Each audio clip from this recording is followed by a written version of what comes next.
Research Organization through the Geoinformatics Research Center BRIN will be holding the BRIN Talks About Geoinformatics Hot Topics webinar 2025, series number 9, with the theme Ocean Color Science for Utilization and Decision Making.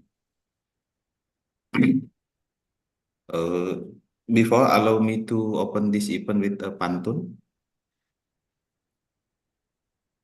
Bilalah malam datang menjelang, jangan biarkan pintu terbuka. Kami ucapkan selamat datang peserta webinar Bioinformatika. Bila memasak kue bika dimasak dengan api membara. Assalamualaikum, mulanya kata sebagai salam pembuka acara. Dear Head of the Geoinformatics Research Center, Electronics and Geoinformatics Research Organization, National Research and Innovation Agency, Professor Dr. M. Rokis Komarudin, SSC, MSc. Respected to bright speaker today, Mr. Yu Chung Yu from University of Singapore, and Mr. Gatot Pinarso, ST, MSc, from Geoinformatics Research Center BRIN. Respected to bright moderator today, Mrs. Munawaro, SSC, MSc, from Geoinformatics Research Center BRIN. Okay, ladies and gentlemen, Brightizens of the Geoinformatics Research Center, College and the Committee, BRIN Academics, Universities, BRIN Partners, and all Bright 9 series participants who attended and listened to this event from Zoom meeting and YouTube live streaming. Good morning, greeting of all of us. We would like to welcome the participant Brightizens of BRIN Talks About Geoinformatics Hot Topics webinar 2025 series number 9 today, Thursday, October 9, 2025. Okay, Brightizens, BRIT is a series of webinar activities held by the Geoinformatics Research Center, Electronic and Informatics Research Organization, to discuss various topics related to geoinformatics technology. Okay, before continuing the event, let me introduce. I'm Dedi Ahmadi from BRIN Public Relations to get to this event. Okay, Brightizens, before our event begin, allow me to read out today's event guide. Okay, number 1, please mute your microphone when the speaker is presenting, and use the raise hand feature or the chat box to ask question. Number 2, participants are kindly request to rename themselves using the format. For example, your name, underscore, and your institution. Number 3, participants are encouraged to use the Zoom virtual background provided by the organizer.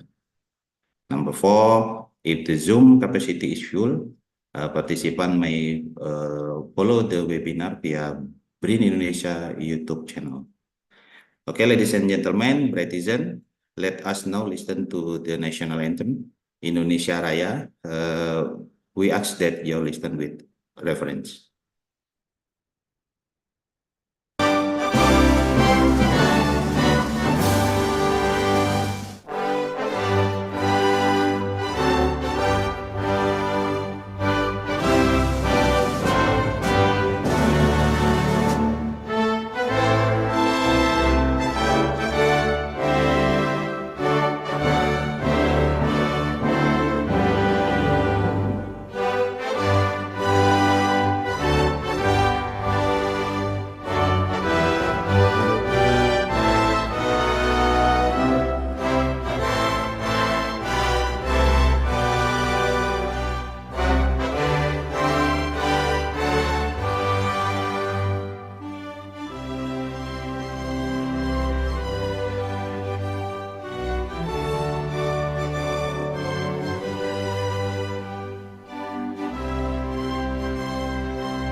Okay, ladies and gentlemen, we will continue. Welcome from the head of the Geoinformatics Research Center at BRIN to Profesor Dr. M. Rokis Komarudin, SSC MSc. Waktu dan layar kami persilakan, Pak Rokis.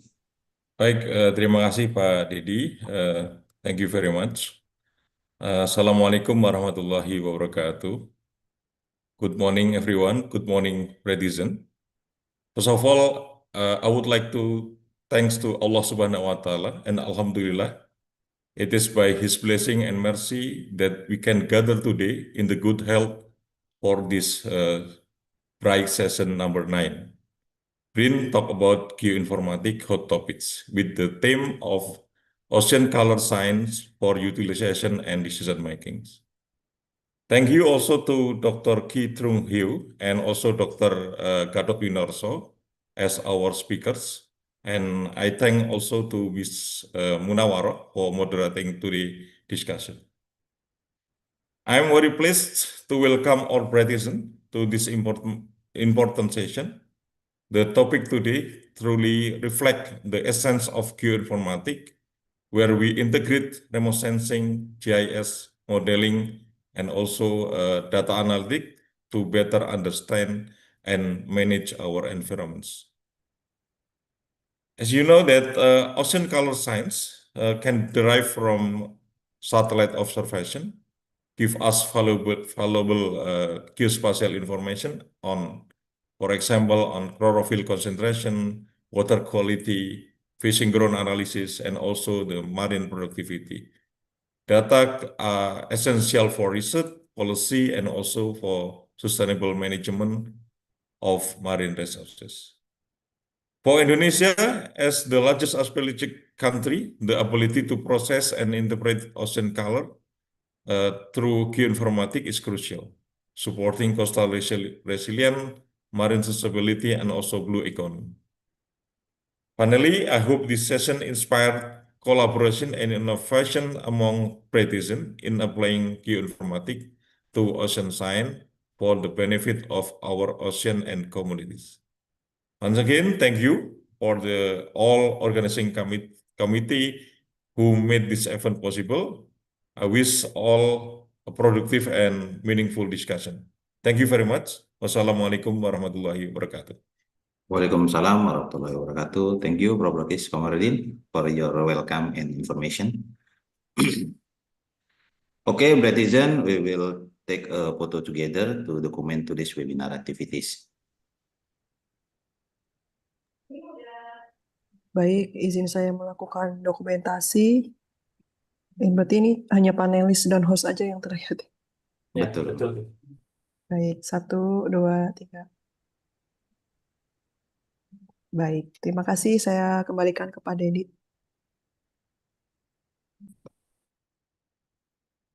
Okay, entering the main event, material presentation and discussion. I invite Bright moderator to join us today. Good morning, Mrs. Munawaro. How are you today? Good morning, spectacular. Okay, thank you for coming today. Okay. Okay, first I will read the guidelines for today's discussion session.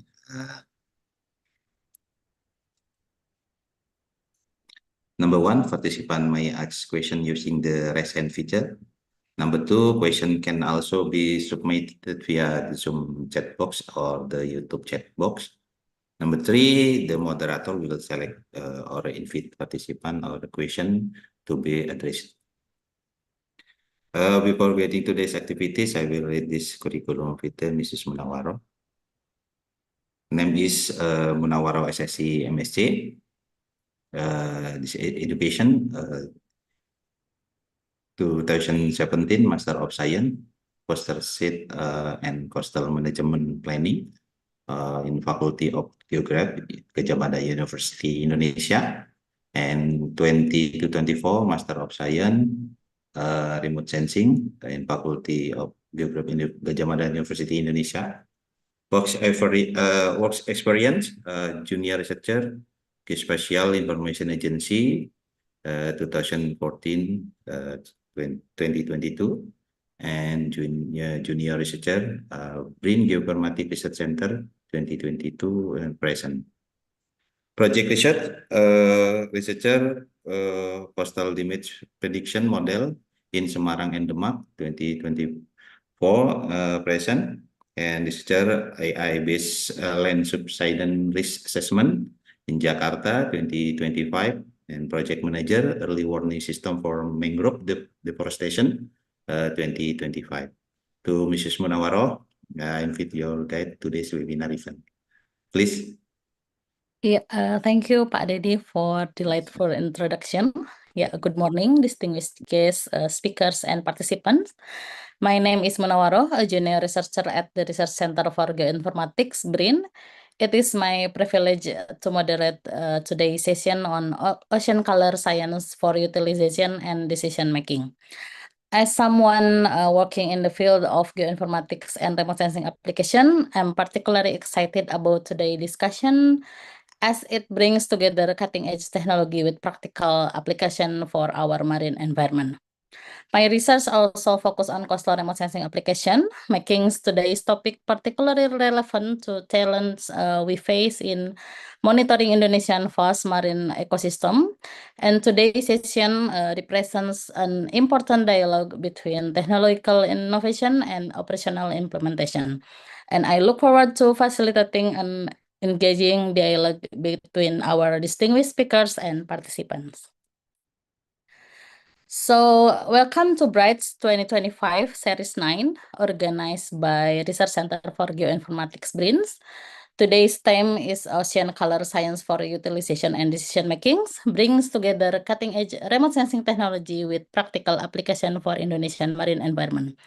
We have an exciting program today with two distinguished experts who will share their insight on how ocean color data can transform our understanding and management of marine resources. It is my honor to introduce our first speaker, Mr. Kyu Chung Hyo,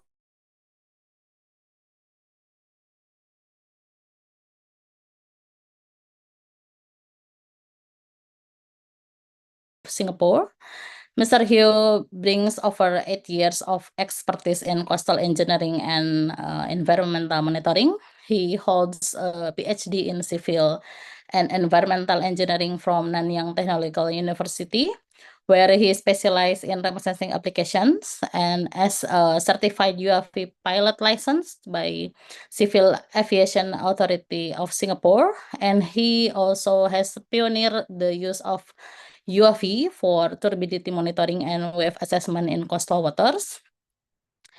And he is current research also focused on enhancing sediment transport prediction around Singapore coastal waters. And he recently received the Merit Award from Singapore Ministry of Transportation for his innovative contributions. And also Mr. Hyo integrates cutting-edge AI and machine learning techniques with hyperspectral and also LiDAR sensors to advance our understanding of ocean color science. For today, Mr. Hyo will present for the next 60 minutes on advancing color remote sensing with UAVs towards submeter resolution, demonstrating how UAV technology can overcome traditional satellite limitation through minimal cloud interference and on-demand monitoring capabilities. Mr. Hyo, the floor is yours. Thank you very much. Now I'll be sharing my screen.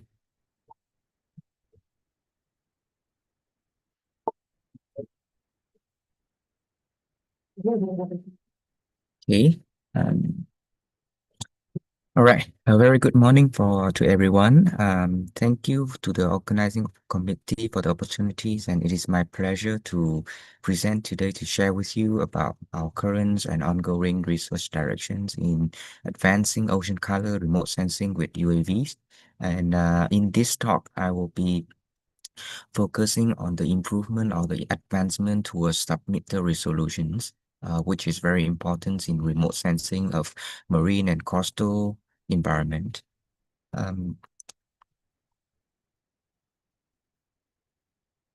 So here's the outlines of my talks. First, I'll give an overview and components of an UAV-based remote sensing system, or we can call it short for drones.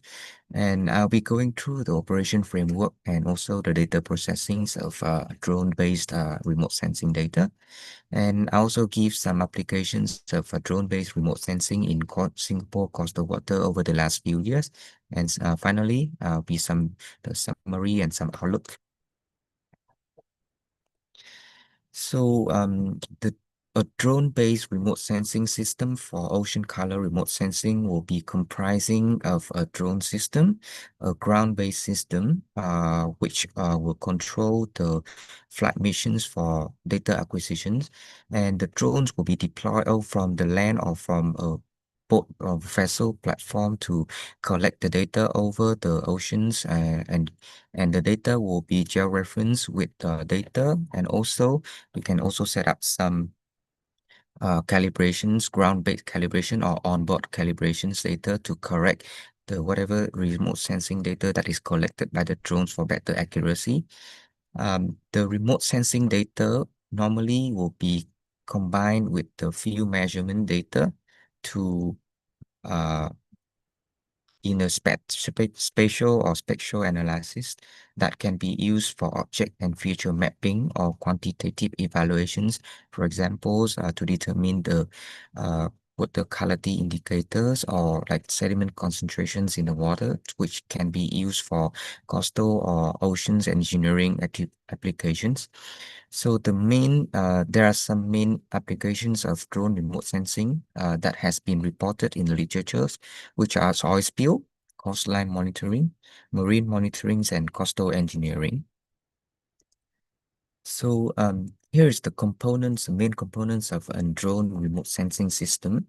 So this system will have the three components that serve three different purposes. First is the data acquisitions. For this purpose, we'll have a carrier platform, which can be a fixed wing drones or helicopter drones, and we'll need a sensor for acquiring remote sensing data. The sensor can be an active sensor, which emit their own radiation sources, can be laser, can be optical, or can be radar, and also can be a passive sensor, which rely on incident sunlight and collect the reflectant from the surface that is being sensing. Next, we have a data transmission system that can help to transmit the data from the drone system and also conduct a two-way transmissions that can control the drone from the grounds where the pilot is operating, and also the data storages can be built in the built-in storage or can be transmitted on board the drone. And lastly, we have a data processing system, which will be operated after the drone survey. This involves image processing and spatial analysis. So for image processing, we need to process the image, multiple image sequence from the drone's data and georeference the image on a consistent coordinate system so that we can generate a mosaic of the whole drone survey. And from there, we can perform the spectral analysis for classifications or regressions application. So why the drone system is important? Here is the comparison between a drone sensing and satellite sensing. So for satellite sensing, we base on the satellite data, which is normally above around 700 kilometer on the orbit of the Earth, and at such altitude, the resolutions will be compromised compared to the drone system, which operates just a few tens or like hundreds of meters above the ground. So the drone-based system can offer us multiple advantages, which it can achieve sub-meter spatial resolutions with minimal cloud and atmospheric interference. It can also provide on-demand operation schedule so that the operator will not be relying on the revisit time of the satellite. And it can also offer a flexible drone and sensor compatibility, meaning that we can pick up the correct sensor that is suitable for our remote sensing applications and then identify the most suitable drone platform to carry the sensor. So we don't need to rely on what we already have. However, drones-based remote sensing are facing some critical challenges for operations and also the deployment that can impact the practical implementations. So the first challenges is on the authorizations and regulations. This challenge involve administrative procedures, which is pilot license, operation permit, and data collection permit, meaning that you will need to be trained. The research team will need to be trained for drone operations and also need to comply with many regulations requirement including no-fly zones or like a maximum altitude that you can operate your drones. And also there are some technical requirements that you need to follow. For example, there's a designated airspace for you to operate in, and the drone has to be large enough to carry the sensor system. And also the research team have to comply on safety procedures.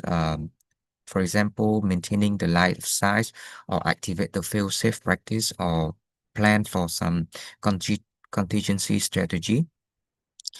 For the drone operations challenges, there are some challenges involving the limitations of the flight and the maximum durations depending on the payload of the drone system that will limit how long a drone system can be operated. And this will also related to the trade-off between the coverage and resolutions. For example, the drones will for the drone to cover a wider area, then it will need to move faster, and that will affect the overlap ratios and also the resolutions of the end product, which I'll be elaborating later. And image processing and coastal water surface or ocean water surface will also pose challenges, and this is quite unique for coastal and ocean environment. For example, so for inland water images, the processing of the image is much more straightforward, as the conventional image processing method can be used efficiently to mosaic the image onto a big mosaicing image for further processing.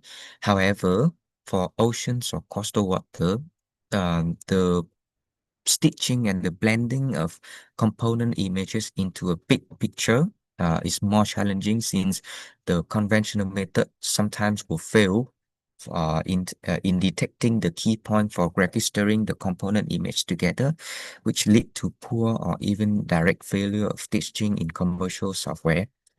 Environmental influence will also pose a challenge in the processing of the images. For example, when the drones is taken in durations for typically 20 to 30 minutes, and during this time frame, especially for passive sensor, the light illuminations from the sunlight can change. If, like, for example, the cloud will move in and cover the area, leading to the light intensity change during the flight, and that will affect the brightness or intensity of the component image. And then when blending them together, correction method need to be applied to address these variations in the light intensity. So in the next few slides, I will be talking and sharing our experience with the operations of drone system through multiple research work here in Singapore, and how we are trying to address the multiple challenges. So first, for the drones operations, we have been testing out our drone system with multiple drones and propose a framework for drones flight planning. So this framework will involve the pre-survey considerations, execution strategies, and environmental parameter. For pre-survey considerations, we need to consider the administrative preparations and also the UAV airframe considerations. For execution strategies, we need to focus on hardware and software setup, flight planning, and contingency planning and salvage operations. And the environment, for addressing the environmental parameter, we need to rely on weather forecast, also hydro environmental assessment for the determinations of safety threshold for UAV flight.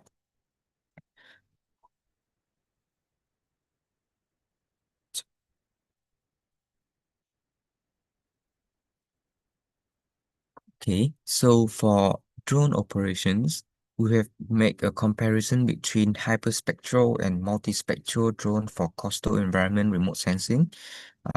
For this work we focus on the measurements of turbidities and sediment concentrations in coastal water of Singapore.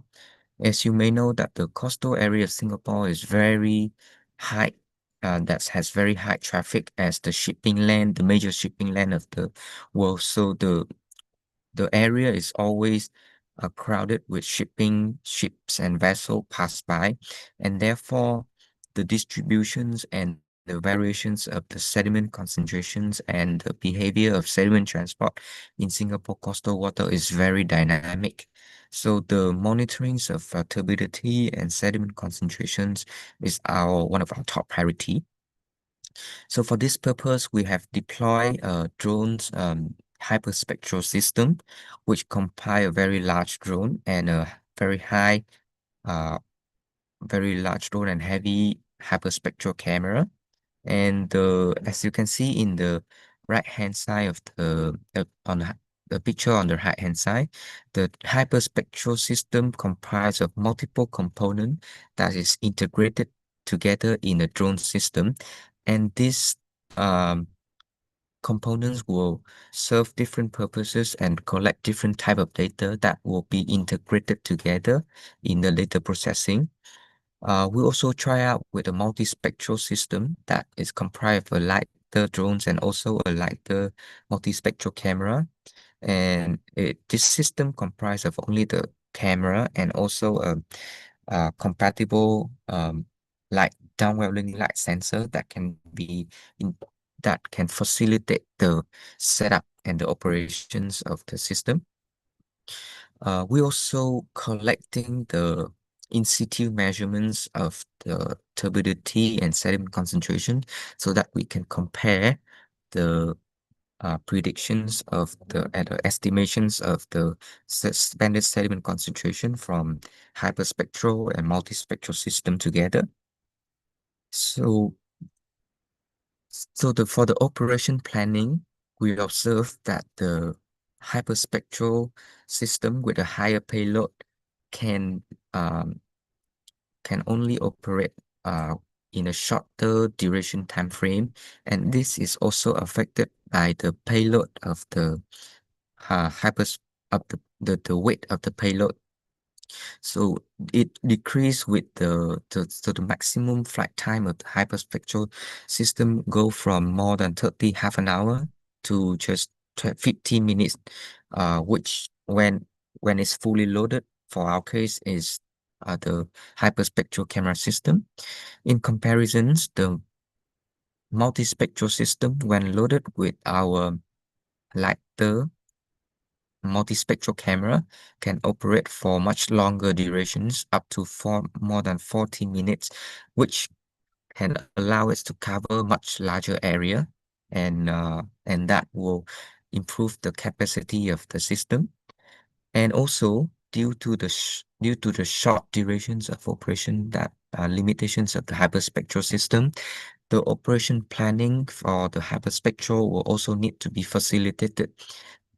In these situations, we cannot be launching the hyperspectral image on the flight, and all the planning of the area and the flight planning, the designations of the flight plan, the speed, everything will need to be planned ahead of the flight by sending we need to send out some vessel to the area to identify the locations of the turbid water area, and then send back the locations to the drone so that we can complete all the flight planning before launching and deploying the drones, so that when the drone is deployed, it will just fly quickly to the area and start the imaging mission.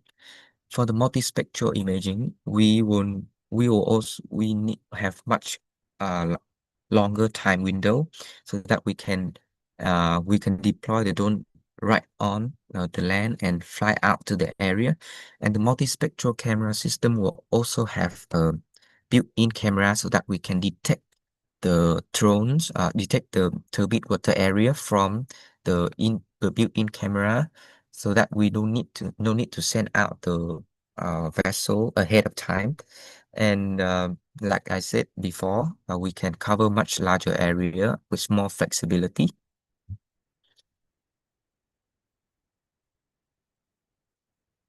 The table on the top left of the slide shows the parameters of the comparison between the two systems.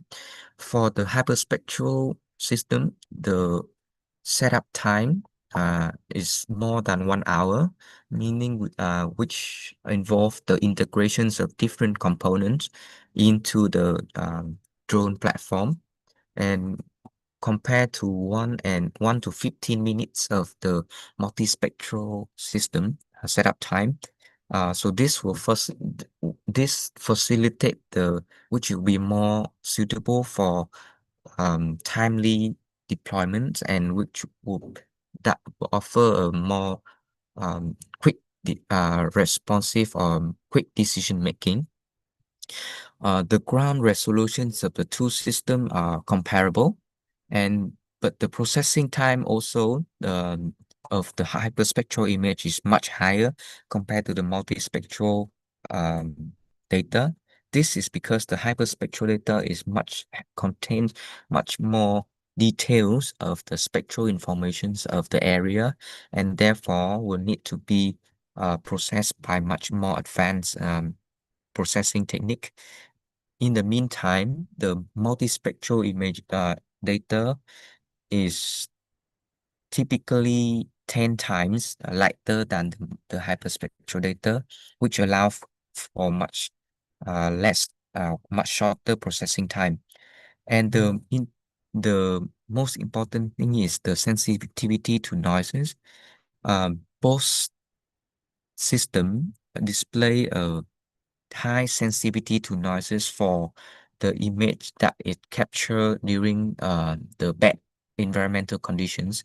However, under considerable environmental conditions, the sensitivities of noise of the hyperspectral is from moderate to high, compared to the moderate sensitivity of noise of the multispectral images. So the hyperspectral image offer a better estimations or data quality, compare a slightly better quality, but in case of the deployment time and the implementations, the multispectral system offer a higher cost and effectiveness, and faster setup time and better endurance while using a relatively comparable image quality. So for both systems, we also need to consider the contingency planning and salvage preparations. This contingency planning will be activated in case there are some accidents and some malfunctioning of the drone system. So for large drone system, like large and heavy drone system, we need to go for manual retrieval operations and salvations, and these all the salvations and retrieval of the drones with the diver and the safety boat need to be planned ahead of the drone system, because we don't want if the drones fall down into the water, we want to retrieve it as soon as possible so that we will not be affecting other activities in the remote sensing area. These options is not very cost efficient for engaging boat and diver crew on standby. But however, for lighter drones, we can, which is less than 700 gram in Singapore, we can apply more affordable planning by using a floating devices attached to a drone system, so that when it's dropped into the water, it can be floated. It can float on the water surface and can be easily retrieved by the rescue vessel. But by meaning this, the rescue vessel is still required to be activated in case the accident occurs. And there are one more options that can be considered is the tether drone stations, which is also which can also supply the power to the drone system and enlarge and prolong the operations timing. However, the tether drone system will limit the operations area of the drones to a very small, depending on the length of the cable. For the considerations of in-flight environmental factor, like I mentioned, the light intensity changes during the flight can severely affect the image quality and the remote sensing data. The picture from the left-hand side shows the very poor image quality and the stitching of quality of the hyperspectral image due to poor illuminations. This is because at low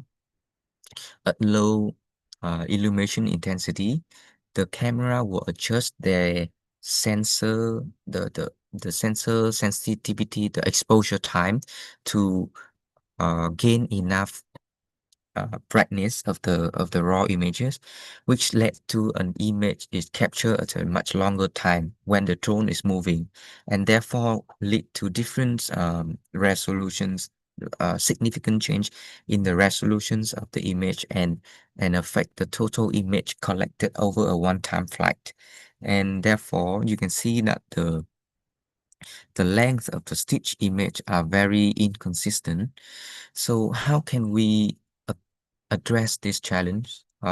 One solution is to set up a radiometric calibration device mounted directly on board the drone instead of setting up at the ground stations, because when the calibration device is mounted on board the drones, any intensity changes happen to the camera system can be recorded accurately, and then the recorded informations can be used, can be synchronized into the remote sensing data for calibrations. Also, for image processing, I have mentioned, the processing of the remote sensing data from a drone system is very different from satellite remote sensing. In satellite remote sensing, you have a very big image of a big area that is taken in a snapshot. For drone images, however, the drone cannot fly too high to cover the whole area.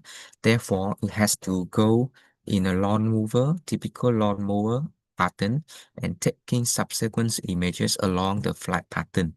And then the images need to be stitched together to form a mosaic images of the whole area. Now, for the remote sensing of land features or urban area, most of the landmark or the coastal or the engineering land features are assumed to be unchanged, static over the course of the flight plan, which is around 30 minutes. And there are some, we can easily find distinctive features to register the two images together. However, in the coastal area, we do not have such features, and therefore, the stitching method normally fails to identify the key points that to register the image together, meaning that they do not know how the next image overlapping the previous images, like how the overlapping between the two, and then that lead to error in mosaicing the images.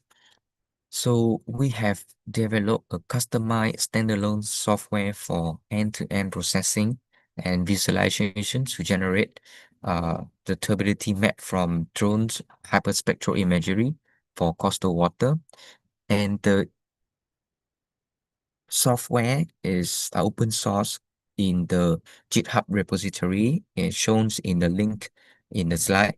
And you can browse, you can go to the link to take a look at the software, which can help to process the images, and the source code are there for modifications to adapt to the particular remote sensing applications.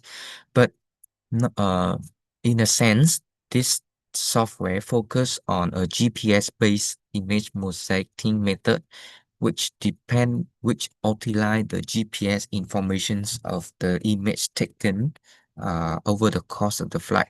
So during the flight, the GPS modules of the drone system will continuously logging the GPS coordinations of the as well as the timestamp of the drone locations in the flight plan.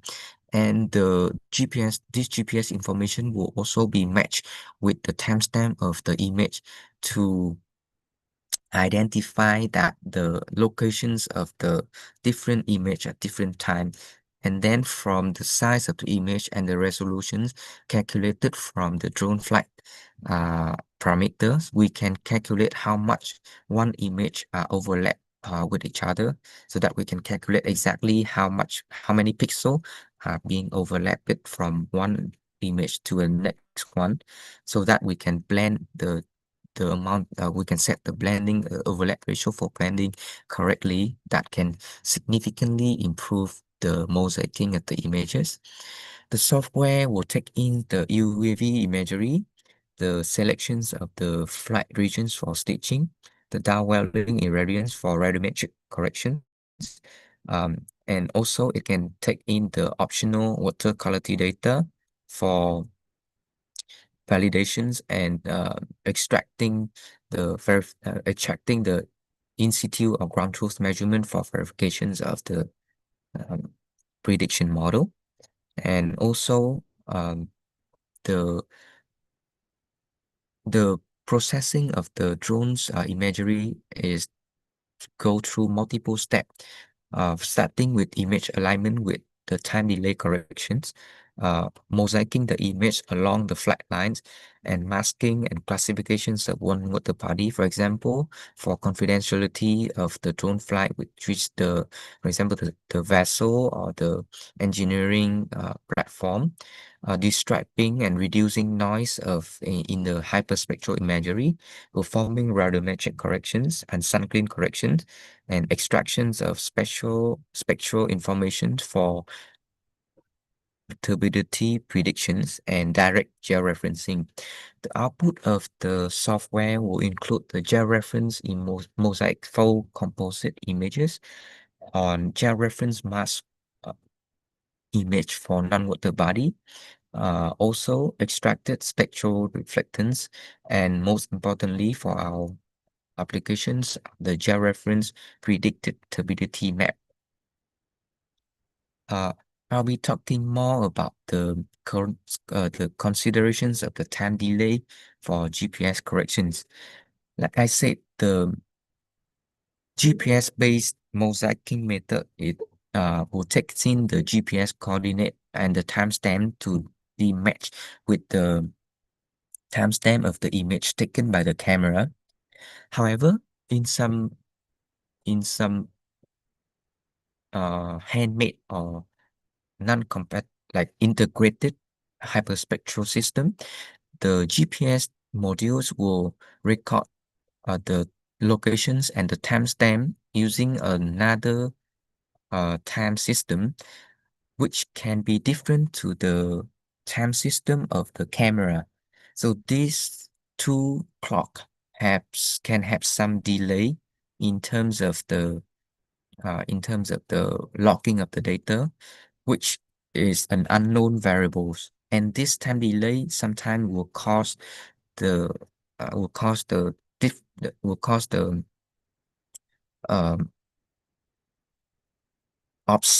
an offset in the images of different flight line.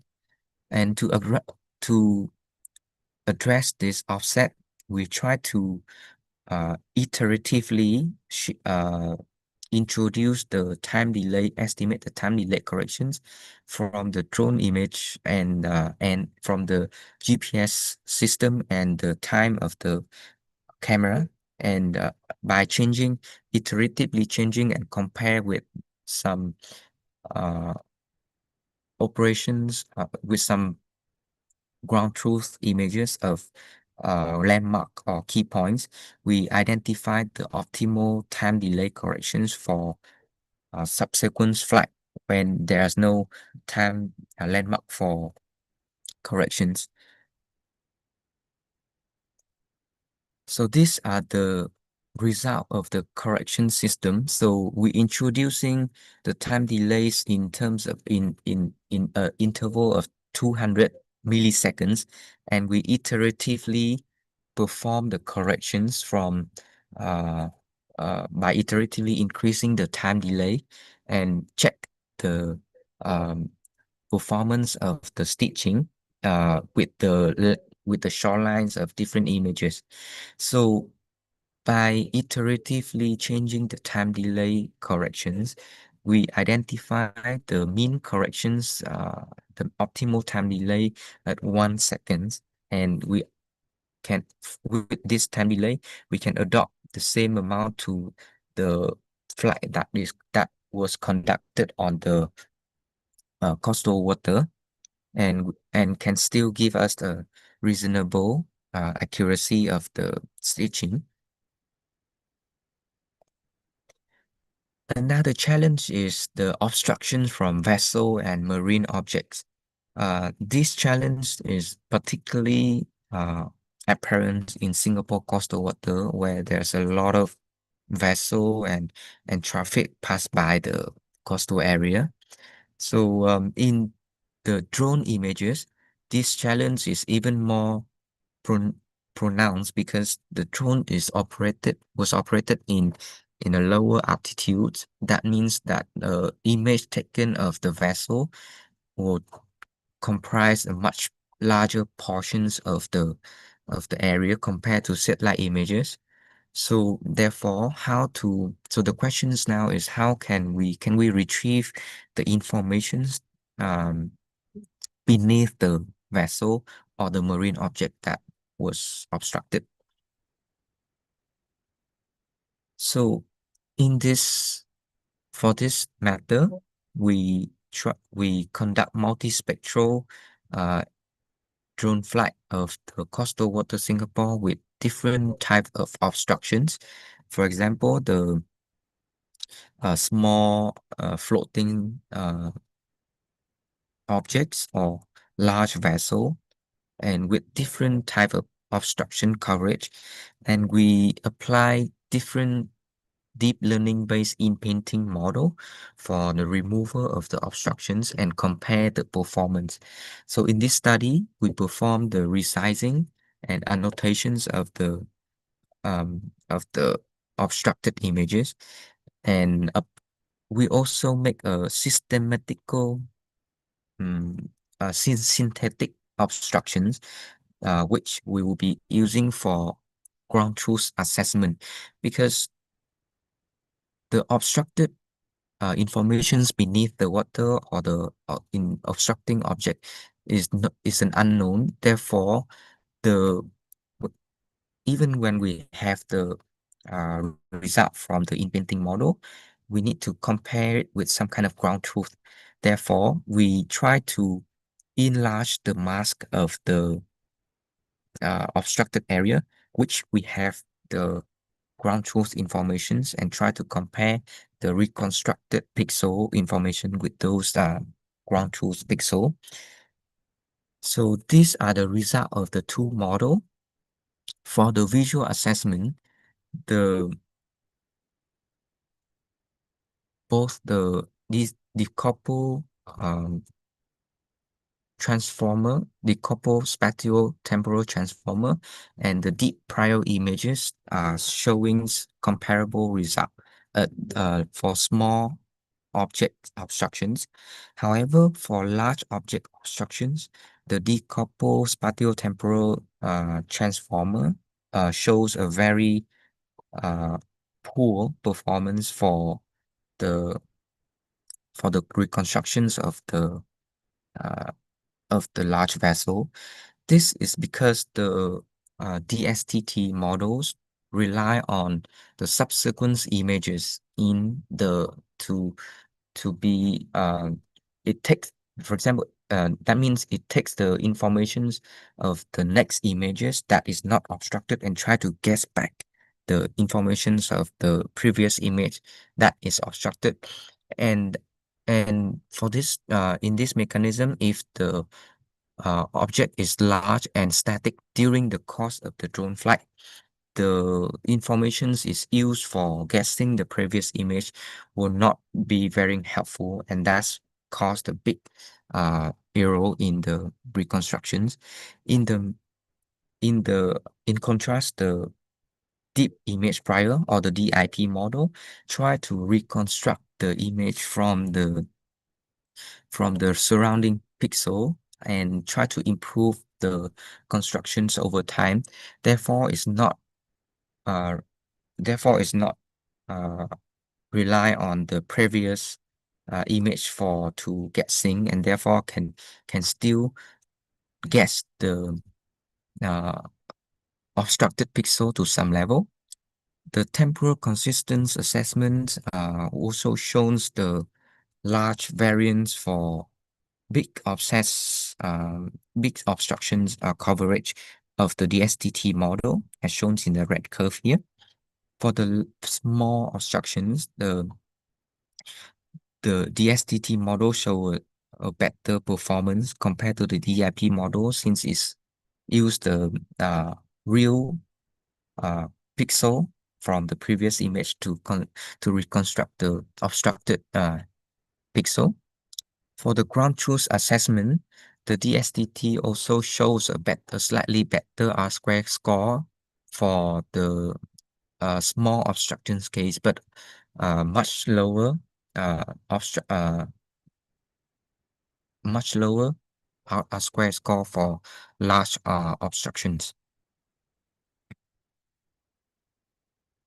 So now I will be presenting another some applications of our research work recently using drone flight in Singapore for different applications of remote sensing across the environment.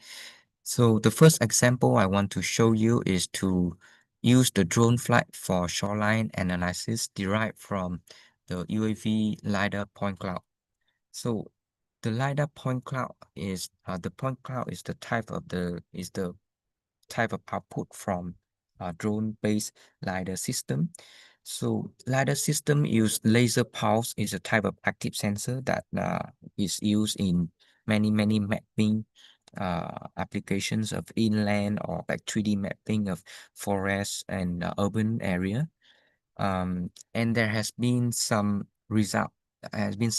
work in the literature reporting on the work using UAV drones for mapping of shorelines and compare the accuracy to satellite derived shorelines analysis. But for direct comparisons, the resolutions of the UAV LiDAR is much higher compared to satellite informations, and therefore the drone LiDAR point cloud can provide a much higher resolutions for the analysis of the shorelines compared to uh, to the order of meter in satellite informations. However, due to the very detailed data format, the processing of the LiDAR point cloud is contain a lot of noises that need to be removed so that the shorelines or water lines can be extracted correctly. So we have developed a new algorithm to enable an automatic extractions of waterline from airborne LiDAR point cloud that allow consistent waterline determinations under complex coastal conditions. So we collect multiple LiDAR survey for in a sandy beaches of Singapore, and which including the segment flight and the whole area flight. And from the LiDAR point cloud, as you can see here, it contains points on the land, on the water as well, and also from the trees and the rooftop of the image. So from this very complex point cloud, how can we determine the water line correctly? So we apply a few steps for the extractions of the water line. The first step is the water body removal. So we doing it by fitting a near horizontal plane that can filter out most of the water points on the water surface by assuming a plane near horizontal plane that can fit it into most of the points. By removing this point, we can amplify the differences in the point density of the land and the water points. From here, we introduce an iterative parameter optimizations that is optimizing the density clustering parameter epsilon for the density-based clustering method. So this clustering method will try to cluster the points that has high density corresponding to the land area, and filter out the rest of the water points with low density points that is amplified during the water body removal step. But sometimes how to identify the clustering radius is very arbitrary and very empirical in the literatures. Therefore, we introduce this iterative parameter optimization step to identify for the best radius that can be used for clustering and extracting the correct land area. And from there, the extracted water line can be derived by taking the boundary of this land area easily. And this iterative step will iteratively increase the radius from a small to large value, allowing the land area being accumulated over time until it reach a stable state, meaning that the changes in the subsequent step compared to the previous step is minimal, and that trigger the termination criteria. So the automated optimization step allow us to extract the water line from LiDAR point cloud show with a good agreement corresponding to optical reference from the same UAV flight. As you can see in this table, all the mean error of the transect of the flight shown here are in sub-meter error, which is very high, which is in very high resolution compared to the order of meter in satellite images. However, the performance may deteriorate due to low pitch low or strong wave activity and dense vegetation on land, especially on vegetations, because we noticed that for some area that have a very high vegetations, shoreline vegetations, the point cloud of the tree can be misleaded as the land, and therefore the correct water line is under the tree cannot be recognized, and therefore we can see, as you can show in the flight SM9 here, where when the tree is cover a part of the shorelines, and therefore the point of the tree is treated at the land points. Therefore, further research is recommended to assess the effects of varying point density and also to address the effect of the vegetation cover on the algorithm performance.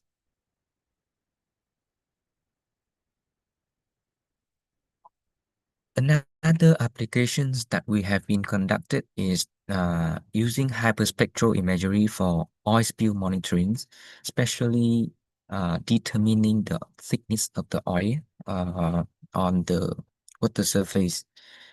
So oil spill mapping has been around for decades, depending on many different platforms, such as radar, SAR images, and also optical images and hyperspectral images.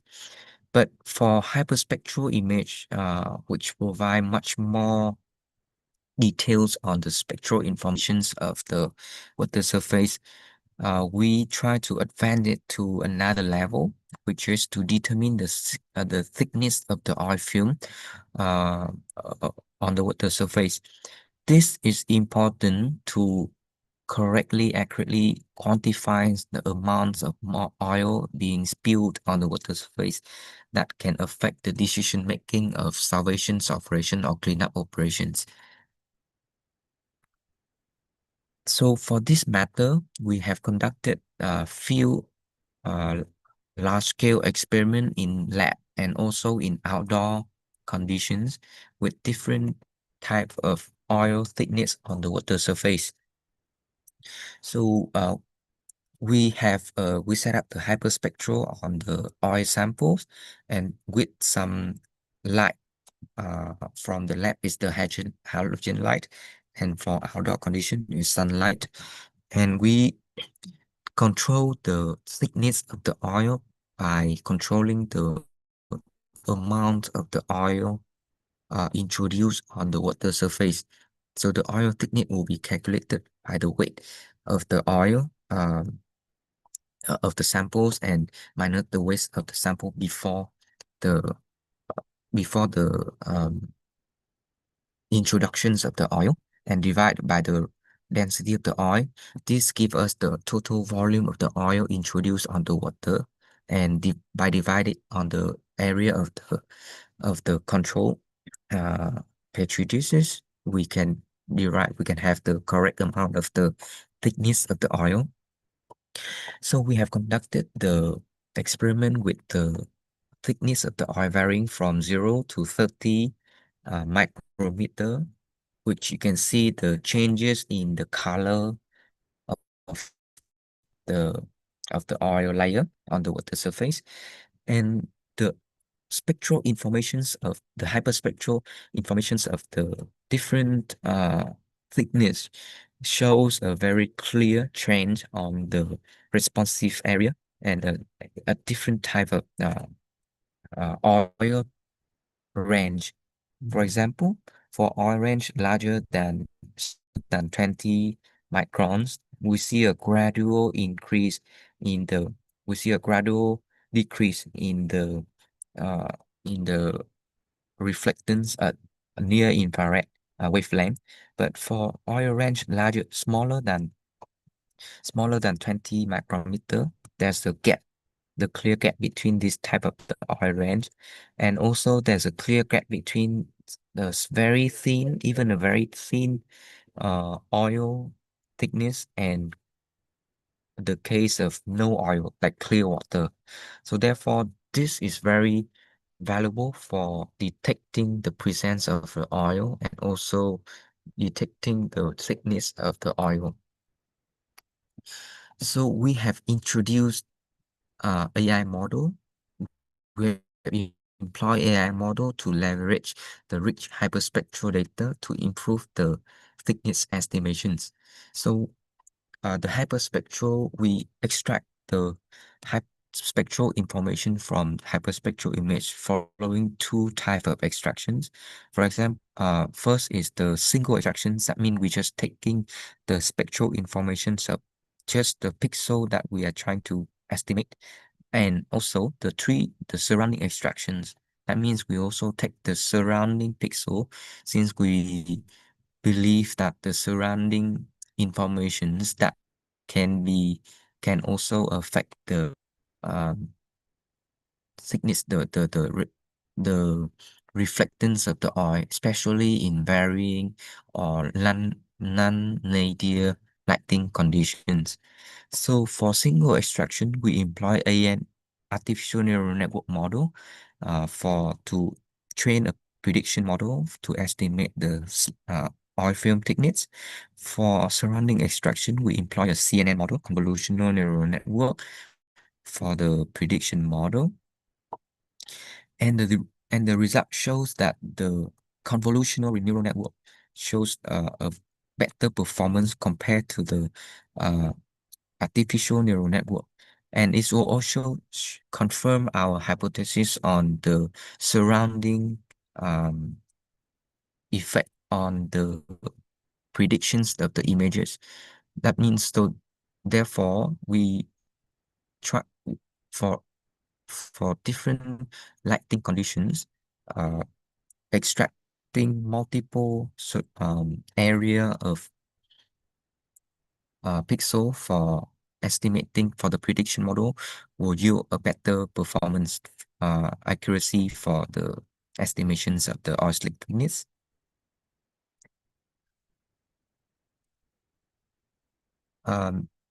The third applications that I'm going to share is to use the drone-based remote sensing for turbidity estimations in coastal environment for regulatory monitoring and assessment.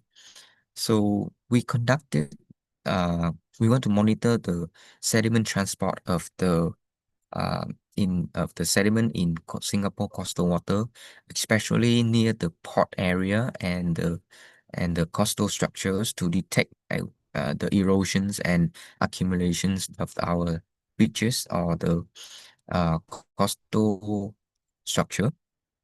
So we have conducted hyperspectral drone flight in the coastal area of Singapore near the Tuas port area. And we also, in this exercise, we also conducted extensive field measurement for data analysis, because we want to establish a prediction model for estimations of very low to very high TSS concentration. Therefore, we will need a much more data that we can fetch into the training of the machine learning model. Because however, the normal field sampling method with boat and collecting water sample at designated area seems to not giving us the amount of data that we needed. For example, if we need like thousands or hundreds of data, and collecting this via the sampling process will be very laborious and very time consuming. Therefore, we adopt automatic in situ measurements of turbidity using a automatic probe mounted on the sampling boat that can automatically log the turbidity informations every 1 second interval. So by doing this, we can just drive the boat slowly in the survey area, and we can get the measurements at multiple locations around the survey's area. And for each area of 15 or to 20 minutes, we will have around roughly 1,000 measurements. And combined with the large field data surveys, we have managed to establish data sets of more than 100,000 data points, which is sufficient for our machine learning model. So for the processing of the aerial image, from the stitch image, we perform the masking and classifications of the vessel using the CNN model. From this image, the vessel can be masked out from the images. Then in the next step, we perform spectral extractions and noise removal algorithm using the different method for detect the anomaly reading and also the reflected data, and from there we can get the spectral informations of many pixels that is correspond to the locations of the in situ measurement. And in the next step, we will be using the large data set for turbidity predictions by training a machine learning model. Here we employ two type of model, which is the gradient boosting model and the deep neural network model.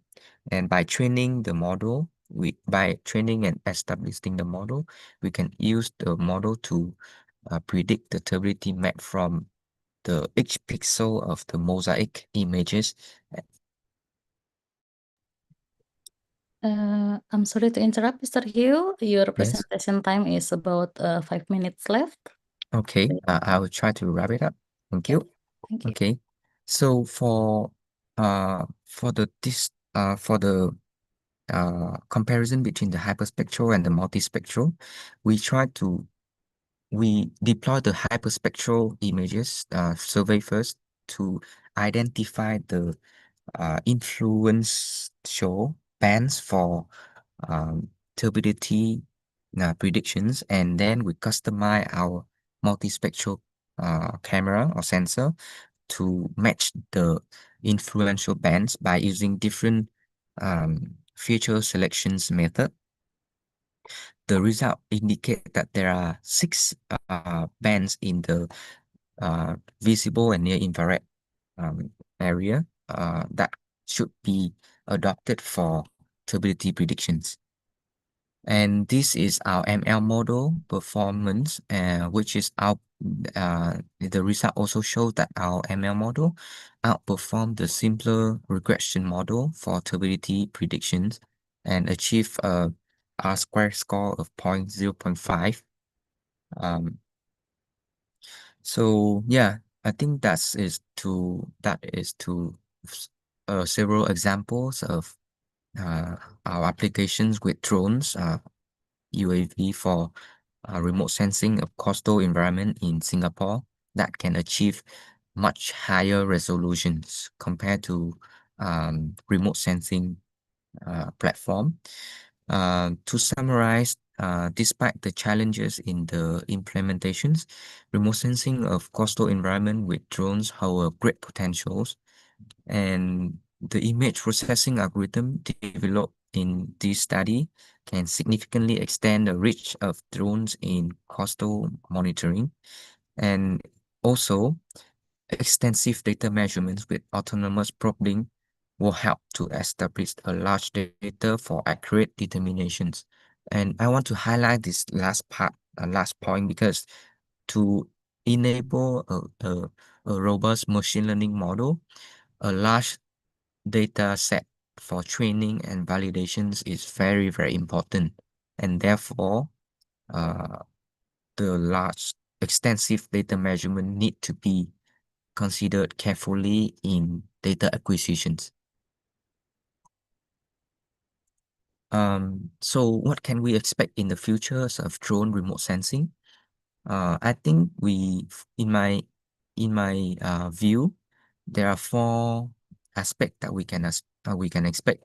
First is the UAV capability, especially in recent years, there are many drone company or drone manufacturers has been set up and introducing much more new drone with high durability and payload capacity. The next aspect is the sensor development. Same thing, we can expect higher resolutions and compatibility, and also the adaptable sensor to environmental changes.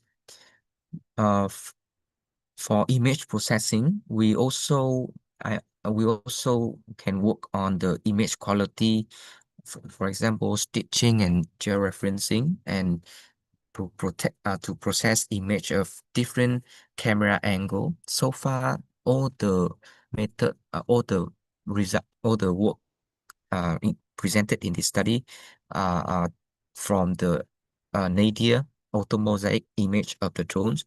So in the future, if we can also explore the possibility of the drone sensor at multiple images, or deploying multiple drone at the same time, looking at the target at different angle to provide more details in the data.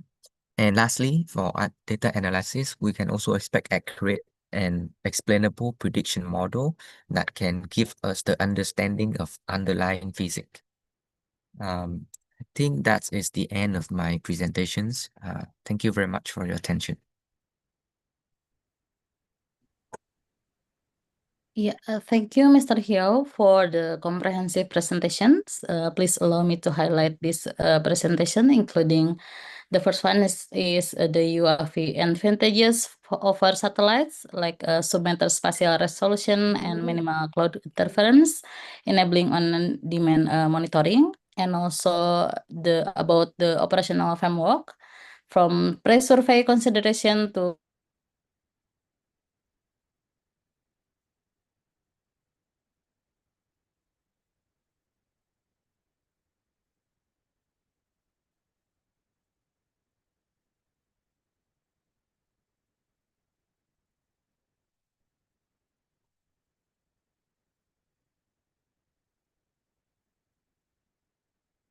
planning for noise removal, and also for the real-time mapping, and also oil spill monitoring near real.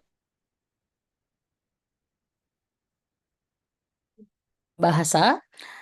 Yang pertama adalah keunggulan UAV ini dibandingkan dengan satelit, di mana resolusi spasial submeter dan gangguan awan minimal itu memungkinkan pemantauan pesisir, kawasan pesisir sesuai dengan permintaan.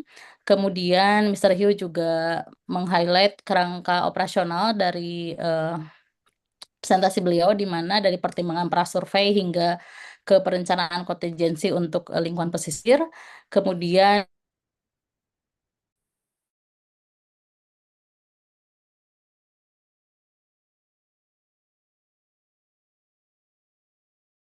dan serta kepraktisannya.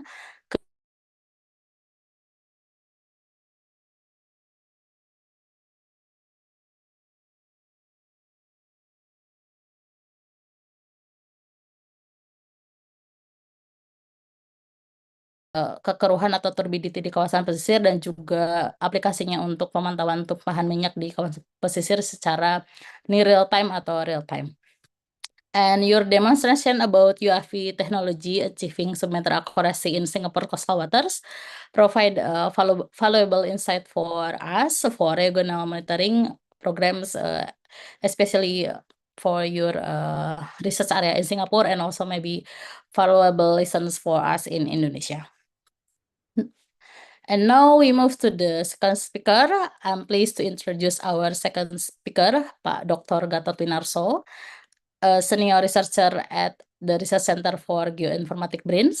And Dr. Gatot is distinguished by distinguished authority on coastal and marine remote sensing in Indonesia, with a doctoral degree from the University of Indonesia, focusing on Landsat 8 spectral analysis for mangrove species discrimination. And his academic journey includes a master degree from Kagoshima University, Japan, where he specialized in ocean color data for oceanographic studies, supported by fellowship from UNESCO and the Japanese government. And currently, Pak Gatot leading research on mangrove deforestation alert with me, and also Pak Gatot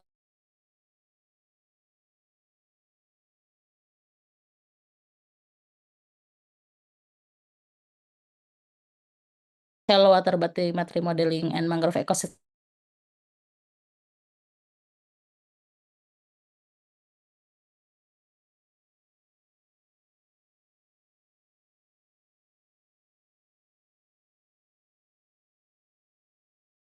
Pak Gatot will share his expertise for the next 40 minutes on ocean colors, theoretical concept, and research and development challenge in Indonesia, addressing the fundamental principle of ocean color science, and the specific challenges of applying this technology in Indonesia complex tropical water. Pak Dr. Gatot, please proceed. Waktu dan tempat kami persilahkan Bapak. Thank you for the chance to become the center in this webinar. Please allow me to speak in bahasa because I think all of the participant is Indonesian, and then also Mr. Hiu is familiar with Melayu, that it's almost similar with bahasa. I will share the presentation.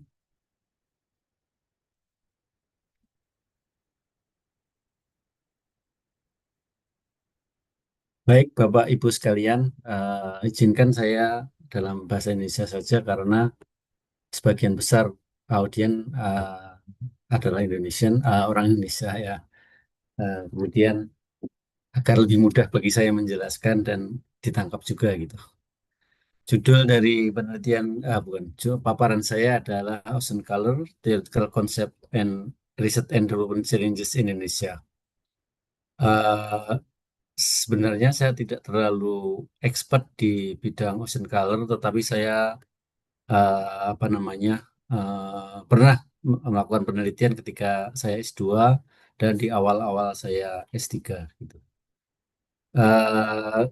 Pada kesempatan ini saya memperkenalkan satu komunitas yang saya koordinatori, yaitu Indonesia Ocean Color Community, di mana saya itu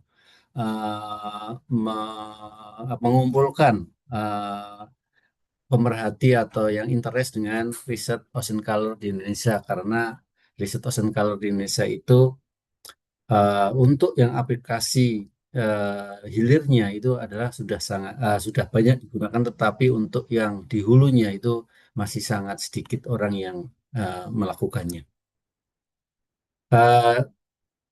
Pertama adalah kenapa sih ocean color itu menjadi terminologi yang sangat erat dengan remote sensing. Ketika ocean color itu ocean color remote sensing gitu. Padahal kan yang lain juga tidak menggunakan vegetation color atau soil color gitu. Hal ini dikarenakan karena warna dari laut itu ditentukan oleh interaksi antara cahaya dengan air itu sendiri dan apa yang ada di dalam air. Sehingga bisa dikatakan bahwa ocean color remote sensing itu adalah segala sesuatu yang berhubungan dengan pengukuran konstituen dalam air yang berinteraksi dengan gelombang elektromagnetik. Ini sebagai contoh kenapa warna laut itu biru ya, mostly ya, kadang-kadang tidak juga gitu. Hal itu dikarenakan kalau kita melihat serapan absorpsi koefisien dari air itu dia akan sangat kecil atau maksimal itu minimal itu serapannya pada panjang gelombang sekitar 500, di mana itu adalah batas antara biru dengan cyan, sehingga ketika air sinar matahari masuk ke dalam kolom air, maka yang paling bisa menembus dan kembali dipantulkan itu adalah warna biru. Selebihnya akan diserap habis oleh air, sehingga warna yang muncul ke mata kita adalah warna yang dipantulkan oleh kolom air, yaitu warna biru gitu. Kemudian ini adalah sensor dari ocean color yang pernah ada di dunia. Yang pertama adalah coastal zone color scanner. Kemudian setelah itu ada Seaweave, kemudian MODIS dan FIRS. Ini adalah satelitnya Amerika. Kemudian Eropa juga membuat yaitu MERIS. Kemudian sekarang suksessornya penggantinya adalah Sentinel-3. Kemudian apa namanya, bukan Eropa, Korea itu membuat sensor dengan nama GOCI, Geostationary Ocean Color, yang sudah pada stage kedua, yaitu GOCI 2. GOCI ini sangat menarik menurut saya karena kita memiliki laut luas yang sangat luas, di mana GOCI ini ada geostasioner, jadi bisa memantau kondisi warna laut itu sepanjang hari, setiap jam, atau kadang-kadang mungkin tergantung di programnya, mungkin bisa setiap saat gitu ya, karena dia selalu berada di atas titik itu gitu. Mungkin ini Indonesia perlu memiliki ya stasiun satelit ocean color yang geostasioner ini. Kemudian Jepang dulu ada ADEOS, kemudian GLI, kemudian sekarang yang operasional di GCOM 3 itu GCOM C ya, itu adalah GLI. Kemudian ada Cina, ada lagi sebenarnya India gitu. Jadi kalau kita bandingkan antara sensor, ya saya bandingkan di Landsat yang bisa kita pakai dengan sensor Tera atau Sentinel-3 yang dia khusus untuk ocean color, maka kita bisa lihat bahwa lebar spektralnya itu sangat berbeda, di mana untuk ocean color itu lebih sempit, dan kemudian jumlah bandnya pada rentang sinar tambah itu lebih banyak daripada Landsat. Jadi memang untuk ocean color itu memang menggunakan sensor yang didesain khusus untuk ocean color. Jadi ketika kita menggunakan Landsat untuk MPT atau klorin, maka akan ada keterbatasan. Di bawah ini adalah perbandingan antara coastal zone scanner, di mana dia hanya memiliki satu kanal NIR, sehingga waktu itu kesulitan untuk melakukan koreksi atmosferik, atau koreksi atmosferiknya kurang akurat. Kemudian generasi berikutnya Seaweave, dia menggunakan dua band pada NIR, sehingga dapat melakukan koreksi atmosferik, yaitu penghilangan rayleigh scattering menggunakan dua kanal tersebut. Kemudian MODIS menambah lagi, dia menggunakan swirl, karena sebenarnya MODIS itu juga digunakan untuk land, juga untuk atmosfer juga, sehingga bisa diimprove atmospheric correction-nya.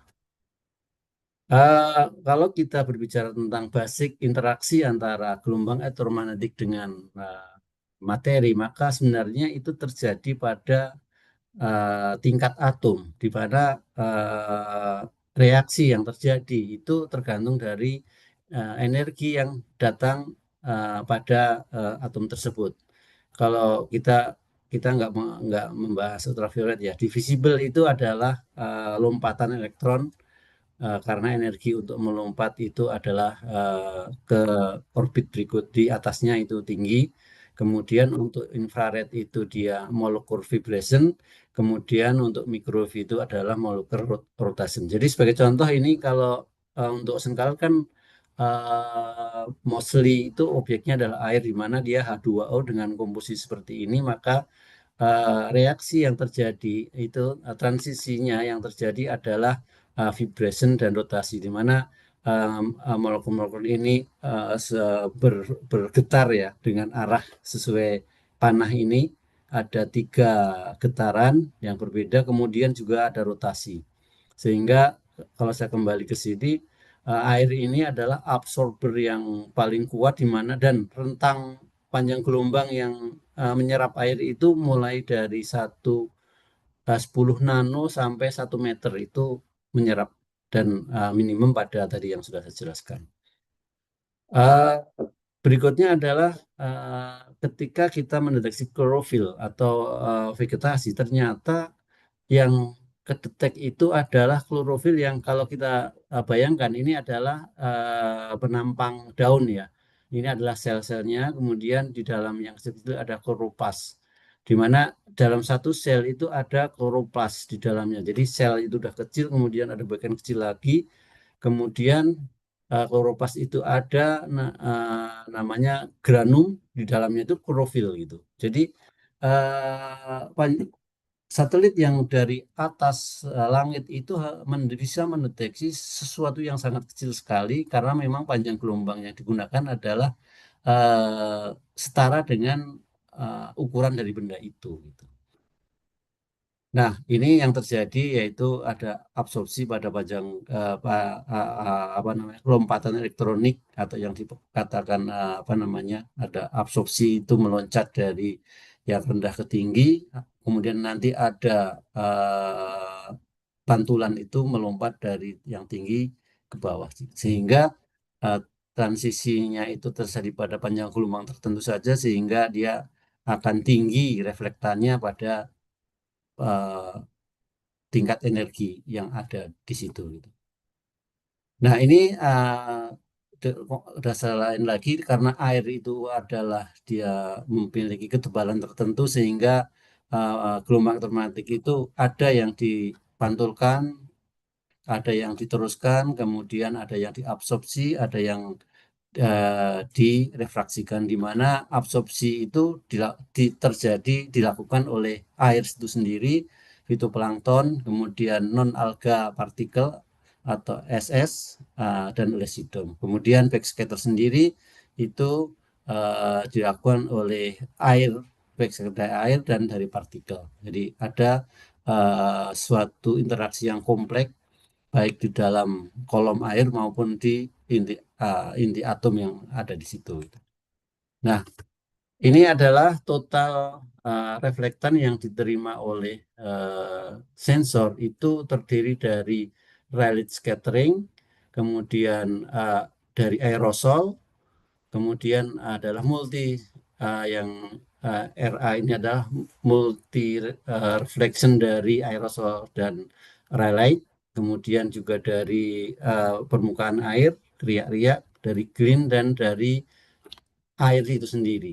Di mana sebenarnya yang kita cari adalah yang dari air sendiri itu, untuk bisa mengukur tadi ada klorofil, ada yang lain-lainnya, atau yang kita ke warna laut tadi ya. Sehingga harus dilakukan koreksi yang namanya koreksi atmosferik, yaitu menghilangkan faktor-faktor yang lain, di mana pantulan yang dari kolom air itu yang kita butuhkan itu hanya sekitar 10-20% saja, sehingga pada analisis ocean color itu koreksi atmosfer itu sangat diperlukan sekali, di mana kontribusinya itu sangat besar gitu. Nah, ini adalah proses yang kompleks untuk koreksi atmosfer, di mana membutuhkan banyak sekali parameter. Nah, salah satu yang ingin saya garis bawahi adalah mereka menggunakan aeros model yang berbeda, di mana pada dokumen yang tadi saya sebutkan itu dia mensimulasikan ada basic model itu ada 1, 2, 3, 4, 5 ya, ada troposferik, maritim, coastal, urban, dan kontinental. Tetapi di dalam dokumen itu dia membandingkan ada tropospheric model, no oceanic contribution, jadi dia pure tropospheric. Kemudian ada maritime yang 90% partikelnya itu ada dan terus troposferik, kemudian hanya 1% yang oceanic. Jadi gabungan dari beberapa komponen model tersebut. Nah, ini adalah detail dari air model yang ada. Maritime itu didominasi oleh aerosol yang berasal dari air laut, apa namanya, garam, kemudian coastal berbeda, urban juga berbeda. Nah, yang menjadi pertanyaan atau menjadi masalah adalah Indonesia itu aerosol modelnya yang mana gitu. Itu yang menjadi tantangan kita yang harus kita lakukan agar kita mendapatkan koreksi atmosfer yang akurat. Kemudian ini adalah improvisasi dari atmosfer yang ada. Yang pertama adalah coastal zone color scanner itu dia hanya menggunakan satu nir dan ada problem ketika dia menghilangkan multiple scattering. Kemudian Seaweave itu sudah menggunakan 2 nir sehingga dia lebih baik. Kemudian modis itu standarnya 2 nir tetapi ada peneliti yang mengembangkan lagi menggunakan SWIR, ada apa namanya 2005, kemudian kombinasi nir dan SWIR di 2007 dan itu menghasilkan koreksi atmosfer yang lebih bagus pada daerah yang keruh karena kadang ada air yang keruh menggunakan nir itu tidak nol sama sekali karena asumsinya adalah nol sehingga masih ada error. Kemudian ada non-standard atmospheric correction seperti MAM ya, atmospheric correction. Kemudian ada generasi yang sekarang HY1C, 1D1E itu menggunakan UV band dan satelit calibration spectrometer yang dia dia mengklaim bahwa akan lebih bagus dalam melakukan koreksi pada kondisi air keruh. Kemudian setelah kita melakukan koreksi atmosfer, maka kita masuk ke yang dari air itu, yang bisa dikatakan ini adalah in-water algorithm-nya gitu ya. Jadi ini in-water algorithm ada 4 kasus di mana ini adalah kasus 1 ya, kasus 1 di mana tidak ada pantulan dari dasar karena dia itu sangat dalam sehingga habis di dasar tidak terpantulkan. Jadi dipantulkan hanya dari apa namanya dari kolom air yang berinteraksi ya. Untuk case one water itu yang berinteraksi adalah klorofil atau dia air dengan yang hanya di situ ada hanya klorofil dan derivatnya sehingga ini lebih mudah karena hanya mendeteksi satu jenis apa namanya konstituen atau ini. Kemudian case to water apa namanya ini lebih kompleks tanpa bottom reflektan. Kemudian nanti ada ini case 2 ya. Kemudian nanti ada kalau ada bottom reflektan tambah rumit lagi. Kemudian nanti bottom reflektannya itu homogen. Kemudian ditambah lagi bottom reflektannya ada beda-beda.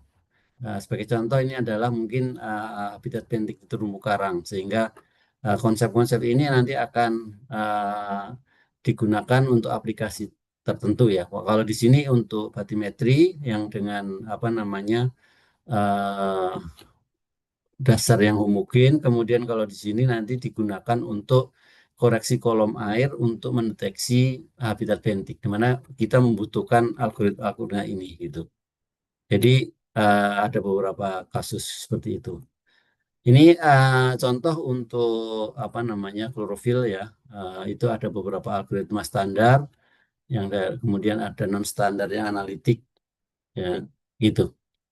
Ini untuk yang semi analytical yang standar ini itu menggunakan korelasi antara pengukuran spektrometer yaitu reflektan dengan klorofil kandungan klorofil yang terukur di lapangan sehingga ada sebuah korelasi. Nah, apa namanya data ini diambil dari database-nya NASA di mana kita lihat bahwa di Indonesia tidak ada sampel yang diambil di Indonesia sehingga kita harus mempertanyakan akurasi standar algoritma untuk klorofil di Indonesia karena tidak ada data di Indonesia. Kemudian tadi yang pertama adalah rejim atmosfernya berbeda, kemudian juga optical water berbeda, sehingga ini menjadi tantangan kita untuk bisa mendapatkan informasi klorofil yang lebih akurat. Ini adalah contoh analitik model sederhana, yaitu reflektan yang keluar dari air itu adalah dari kolom air dan dari bottom, di mana yang dari bottom itu dikurangi oleh pengurangan selama perjalanan bolak-balik, di mana di sini ada kedalaman kemudian 2 kali ya. Nah, dari sini maka kita bisa menghitung Z-nya kedalaman. Ini untuk aplikasi batimetri.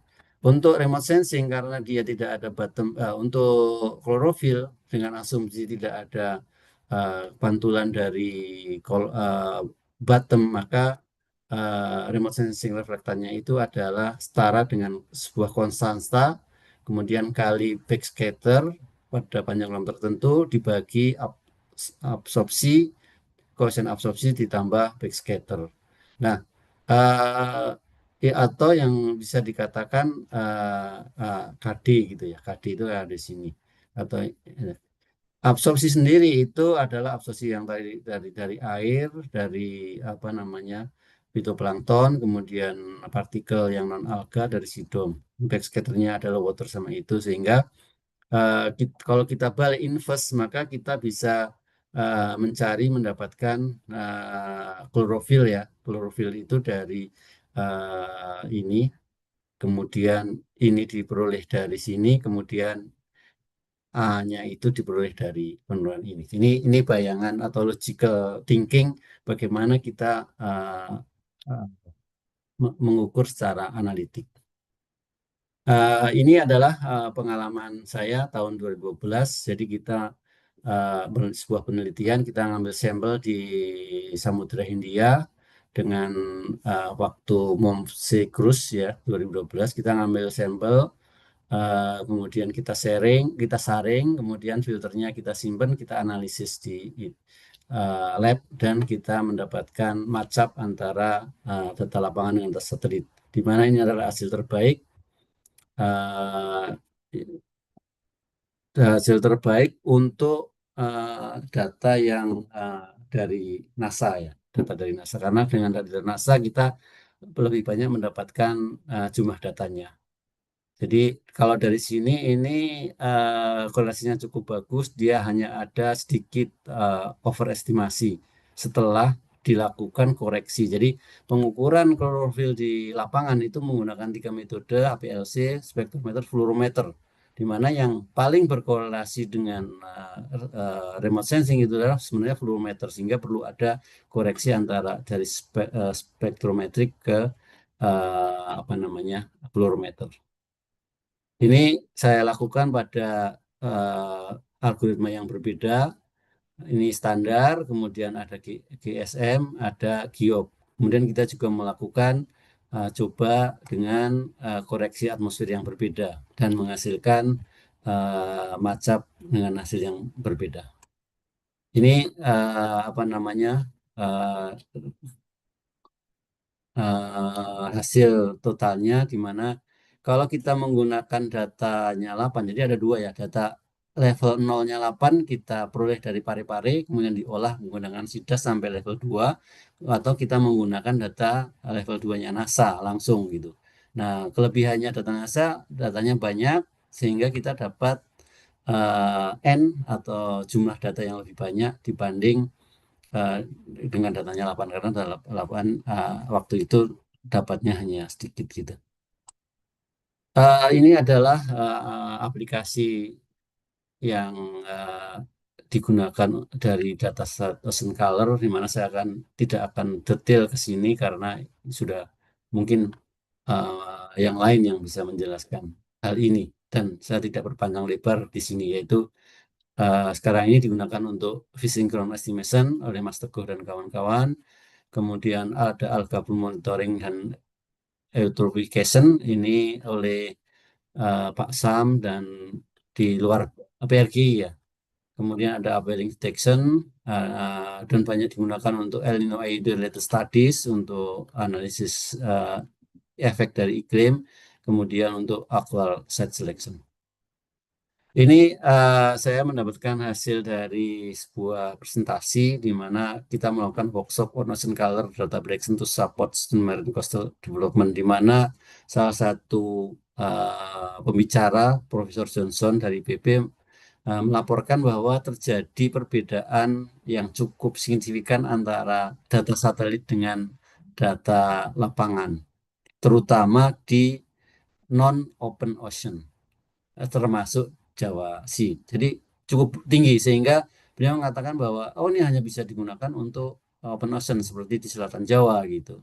Untuk yang lain tuh, nah ini masalah juga, maka kita saya belum yakin bahwa untuk Laut Jawa dan ini adalah KIS2 karena dia sebenarnya agak open ocean juga, dan sedimennya juga mungkin kalau di laut lepasnya tidak terlalu tinggi sehingga mungkin sebenarnya bisa masuk ke open ocean, tapi kita tidak tahu apa sebenarnya yang ada di sana. Mungkin oleh karena itu ini adalah tantangan untuk kita lakukan sebuah penelitian sehingga kita bisa nantinya menghasilkan informasi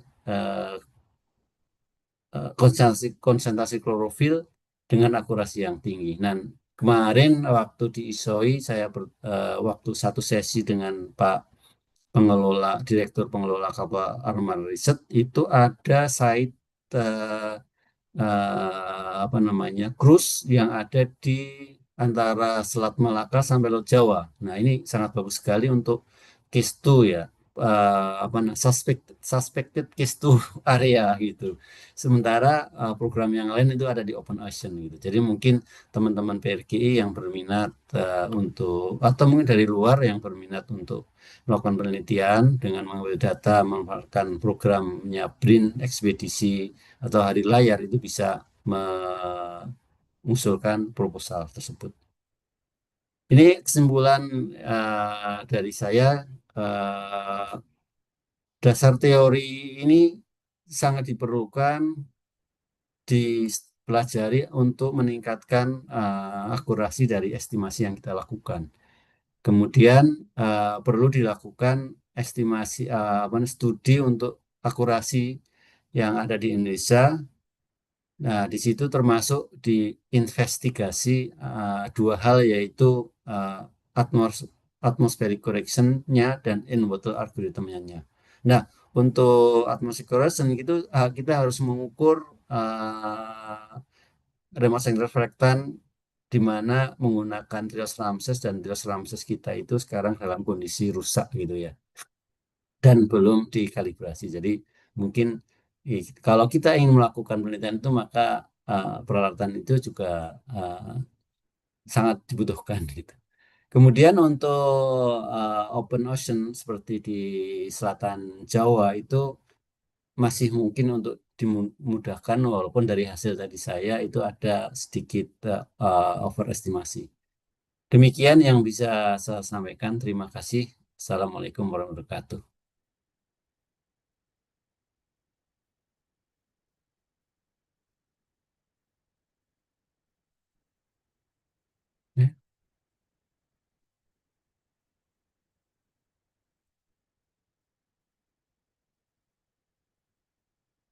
I'm sorry, I'm having some internet issue here. So thank you, Pak Gatot, for insightful presentation. I will highlight about Pak Gatot presentation. The first one is about the theoretical foundation, why ocean appears blue, and the electromagnetic interaction with water constituents. And also talking about the sensor evolution from CZCS to modern sensor like Sentinel-2 and also Gochi. And Pak Gatot also highlight about Indonesian challenge like atmospheric correction complexities with tropical aerosol models, and also the need for the region-specific algorithms. And also Pak Gatot talking about the MOMSAE validation with the 2012 cruise data showing chlorophyll accuracy challenge in Indonesia waters. So we now have a complementary perspective from Mr. Hyo, cutting edge the UAV technology offering sub-meter resolution, and also from Dr. Gatot about the comprehensive understanding of satellite-based ocean color challenge in tropical waters. And this sets an excellent foundation for us for discussing how this technology can work together. So we now move to the Q&A or move to the discussion session. We now open the floor for question. We have 60 minutes for discussion. And please, before you give us some questions, state your name and institution before asking. Keep questions concise and relevant to the presentation, and you may direct question to a specific speaker or both. So for Zoom participant, please use raise hand or maybe type in the Q&A board. I think we already have several questions on the Q&A board. So yeah, the first one is from Mr. Lino. He's from BRIN. And maybe because he sent some questions, so maybe I will try to summarize the question. For the first one is Pak Lino is about downwelling irradiance. Maybe this question is for Mr. Hugh. The first one is about downwelling irradiance, whether it's referred to direct solar energy received by the sensor, like upwelling direction, and if it was multiplied by V for conversion, please explain. And the second one is about the STT model details, including the type of embedding and positional encoder use, sinusoidal or otherwise, the window size for feature embedding, and explanation of the hierarchical encoder along with the reference or papers for deeper study. And the third one is also about the time series input, whether the data used represent daily, like a 7-day observation, or different spatial images observed independently. And also about the training data, how many samples were used and whether data augmentation was applied, and also about the radiometric calibration, like maybe Pak Lino need clarification if calibration was performed per image to correct for the sun angle acquisition time and also the cloud effects before mosaicing, and whether relative calibration across all image might be valid as alternative. So Mr. Hugh, please answer this question from Mr. Lino. Thank you. Thanks, Mr. Lino, for your questions. It's very insightful. So, for the first questions about the downwelling invariance. So, the sensors when we fly the drone system out, and the cameras are always looking at the surface which is down, which is looking down in the nadir direction is angle.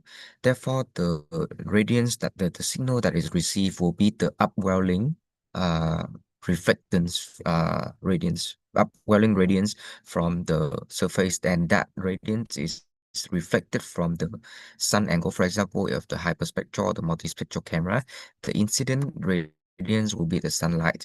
And before all the flight, we always need to perform imagings of the sample image of one object, like or one sample object that we know it reflections, so that we can correlate the reading of the downwelling irradiance over the surface with that reading of the object with the known reflectance. For example, we will always take the image of one white sample with the reflectance of 99%, and then the record for that will be compared with the record of the image that we take over the sea and compare, and we can derive the reflectance of the sea surface.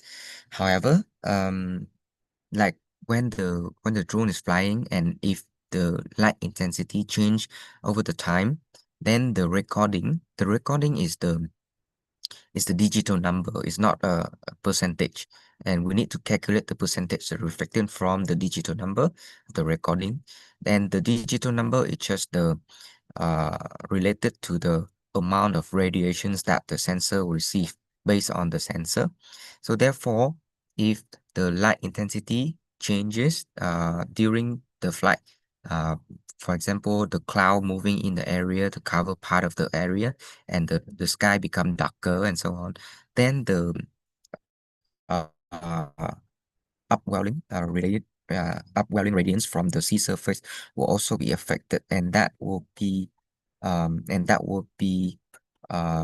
will cause the error in when we relate it back to the template sensor, because the reflections of the sea surface should be the inherent property of the sea surface. It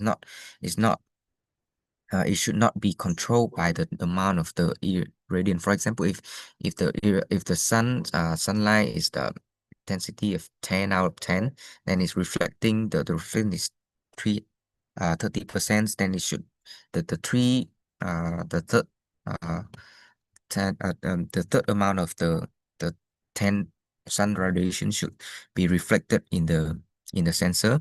So therefore, the upwelling the downwelling irradiance measured by the onboard calibration device on the drone is used to record the changes in the amount of the radiance come before it hit the sea surface and be reflected back. So therefore, if we by measuring the variations, if any, during the flight, then we know we can have an understanding of when the light is affected, and then we incorporate it into our calculations of the reflectance of the true reflectance of the sea surface, which should only depends on the sea color of the water quality of the sediment concentrations of the sea surface, and also be independent of the downwelling, the incoming light intensity. So that is to answer your first questions. About the second questions about the DSTT model, actually the DSTT model has been proposed by another team in computer science for normal video in painting. So and they have been trained using many images of normal life videos, and these images, as far as I study, this model will use the hierarchical encoder, which is to extract the feature map from the images using convolutional kernels, and then concatenate the feature map extracted with the original one, and repeat that process for multiple time, which they call the level of hierarchical. So by doing that, they claim to have a more comprehensive feature maps of the input images, and then for each image in the image sequence of the video, the detailed feature maps can be extracted and then compared and used for reconstructions of the obstructions pixel.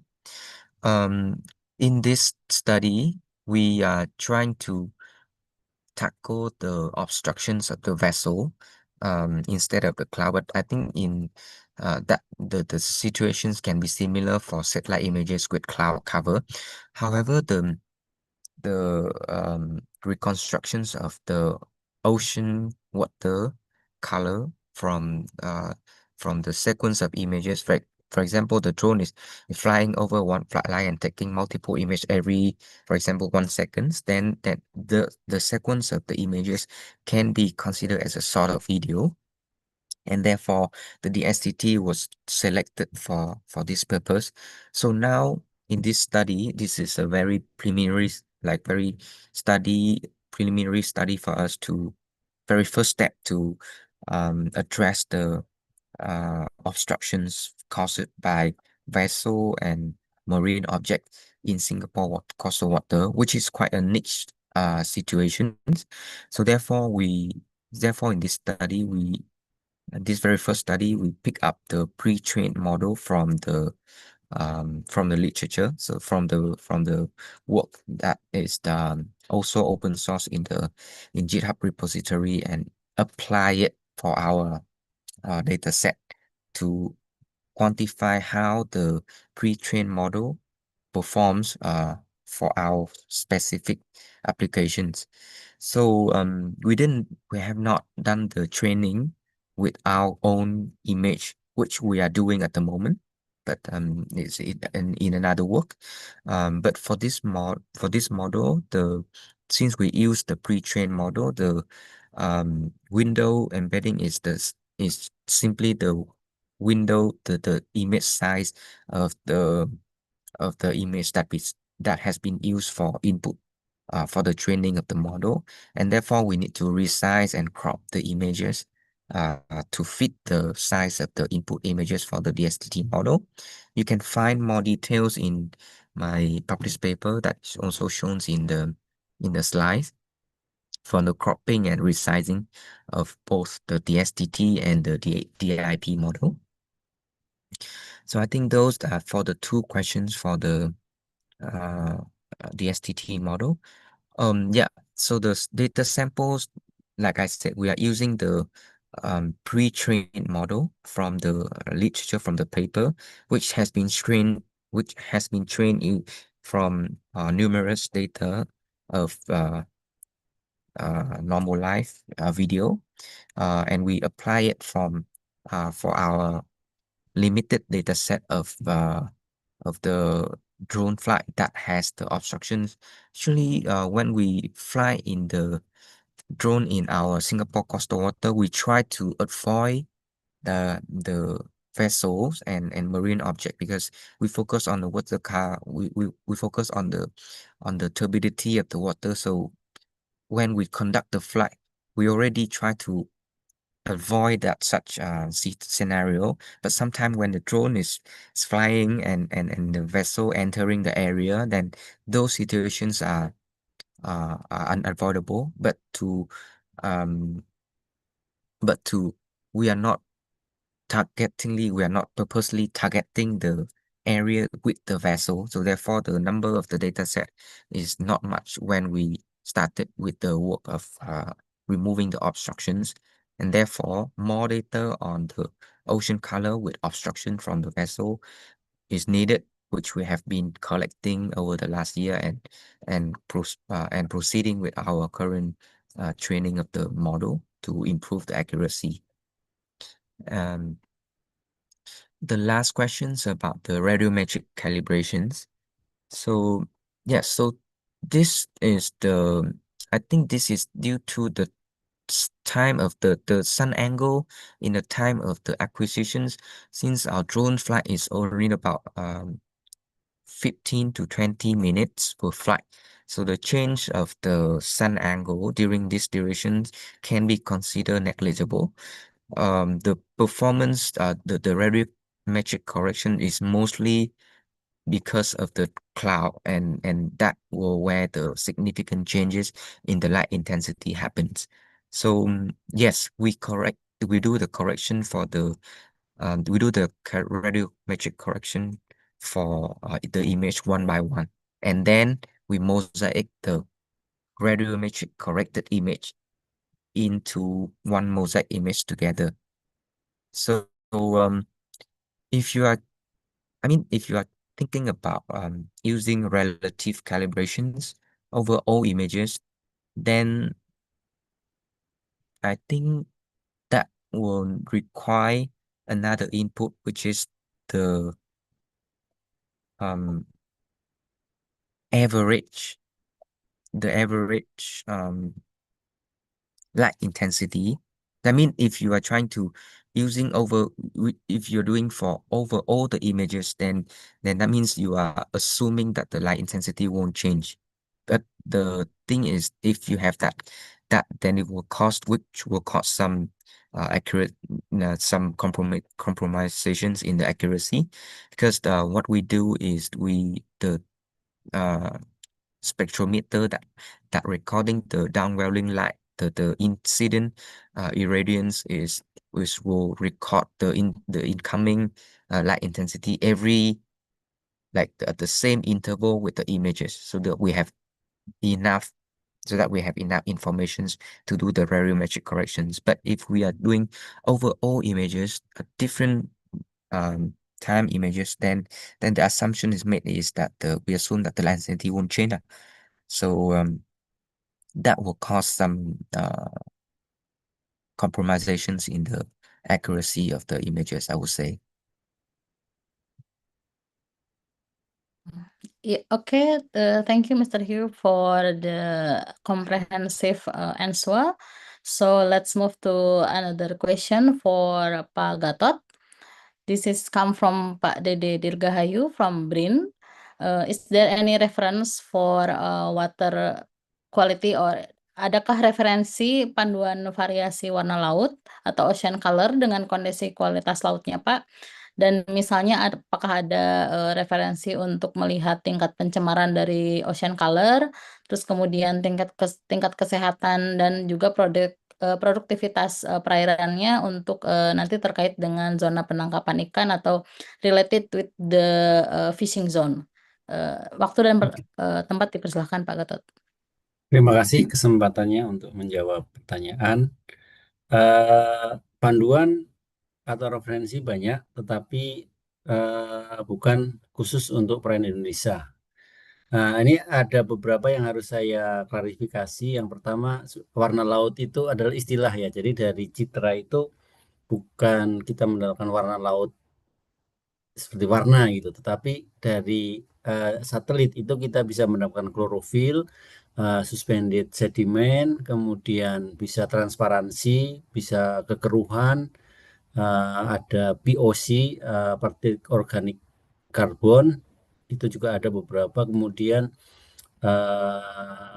tadi klorofil sudah ya. Jadi itu tingkat pertama, maksudnya turunan pertama. Turunan kedua nanti dari tadi beberapa parameter itu adalah merupakan parameter kualitas air. Nah, kondisi kualitas air sendiri atau kualitas laut sendiri itu kan macam-macam ya, dinilai dari apanya dulu gitu. Jadi ada banyak skema untuk menentukan kualitas suatu air, mau ikut yang mana gitu. Itu menjadi satu hal lain lagi.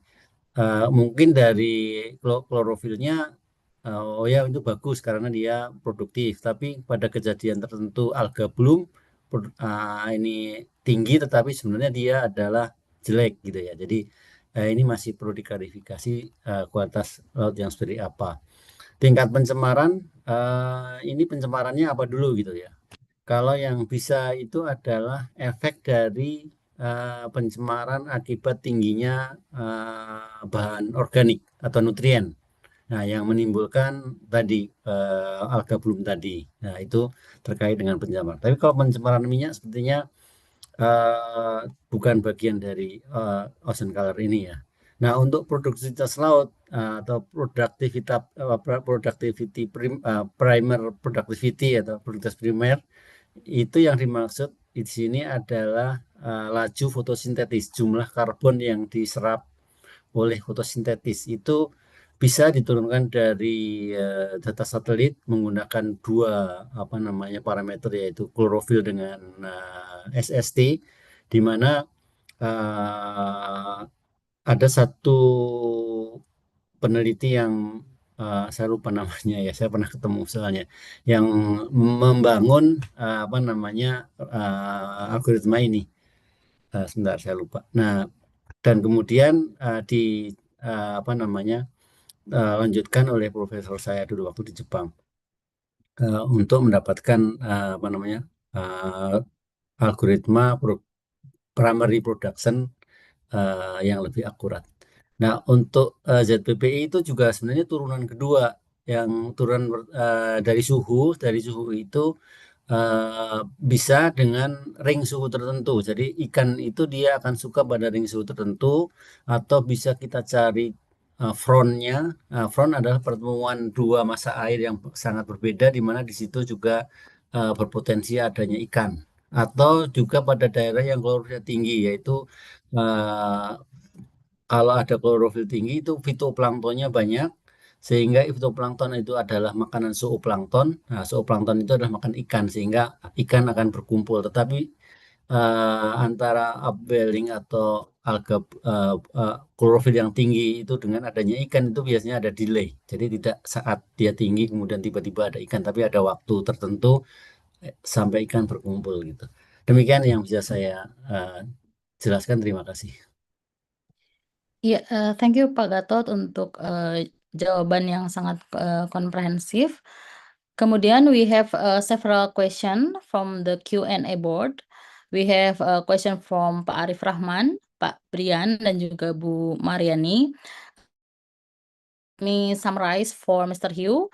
The first one is about the radiometric consistency, like how to handle sudden change in sunlight to maintain consistent pixel quality, and the appropriate method for radiometric correction. And the second one about the spectral validation, how to validate or compare spectral responses between drone-based multispectral and also drone-based hyperspectral imagery and ground-based spectral measurement, including any universal framework or algorithm use. And the third one is about in painting with multispectral data, whether using multispectral imagery like instead of RGB would enhance or degrade the DIP model performance in detecting large obstruction, and whether the SST and DIP could be integrated into a single more robust model. And the fourth is about the laboratory measurement, like what instrument is used for measuring oil reflectance in the lab, and the type of oil used for thickness testing, for example, like crude or sludge. And the fifth is about the data integration, whether UAV data have been compared or combined with NASA's freely available ocean color dataset, like how to integrate those data. So please, Mr. Hugh, please proceed and answer the question. Okay, thank you. So I'll try to answer the question from Dionysus first. Mr. Dionysus, thank you for the questions.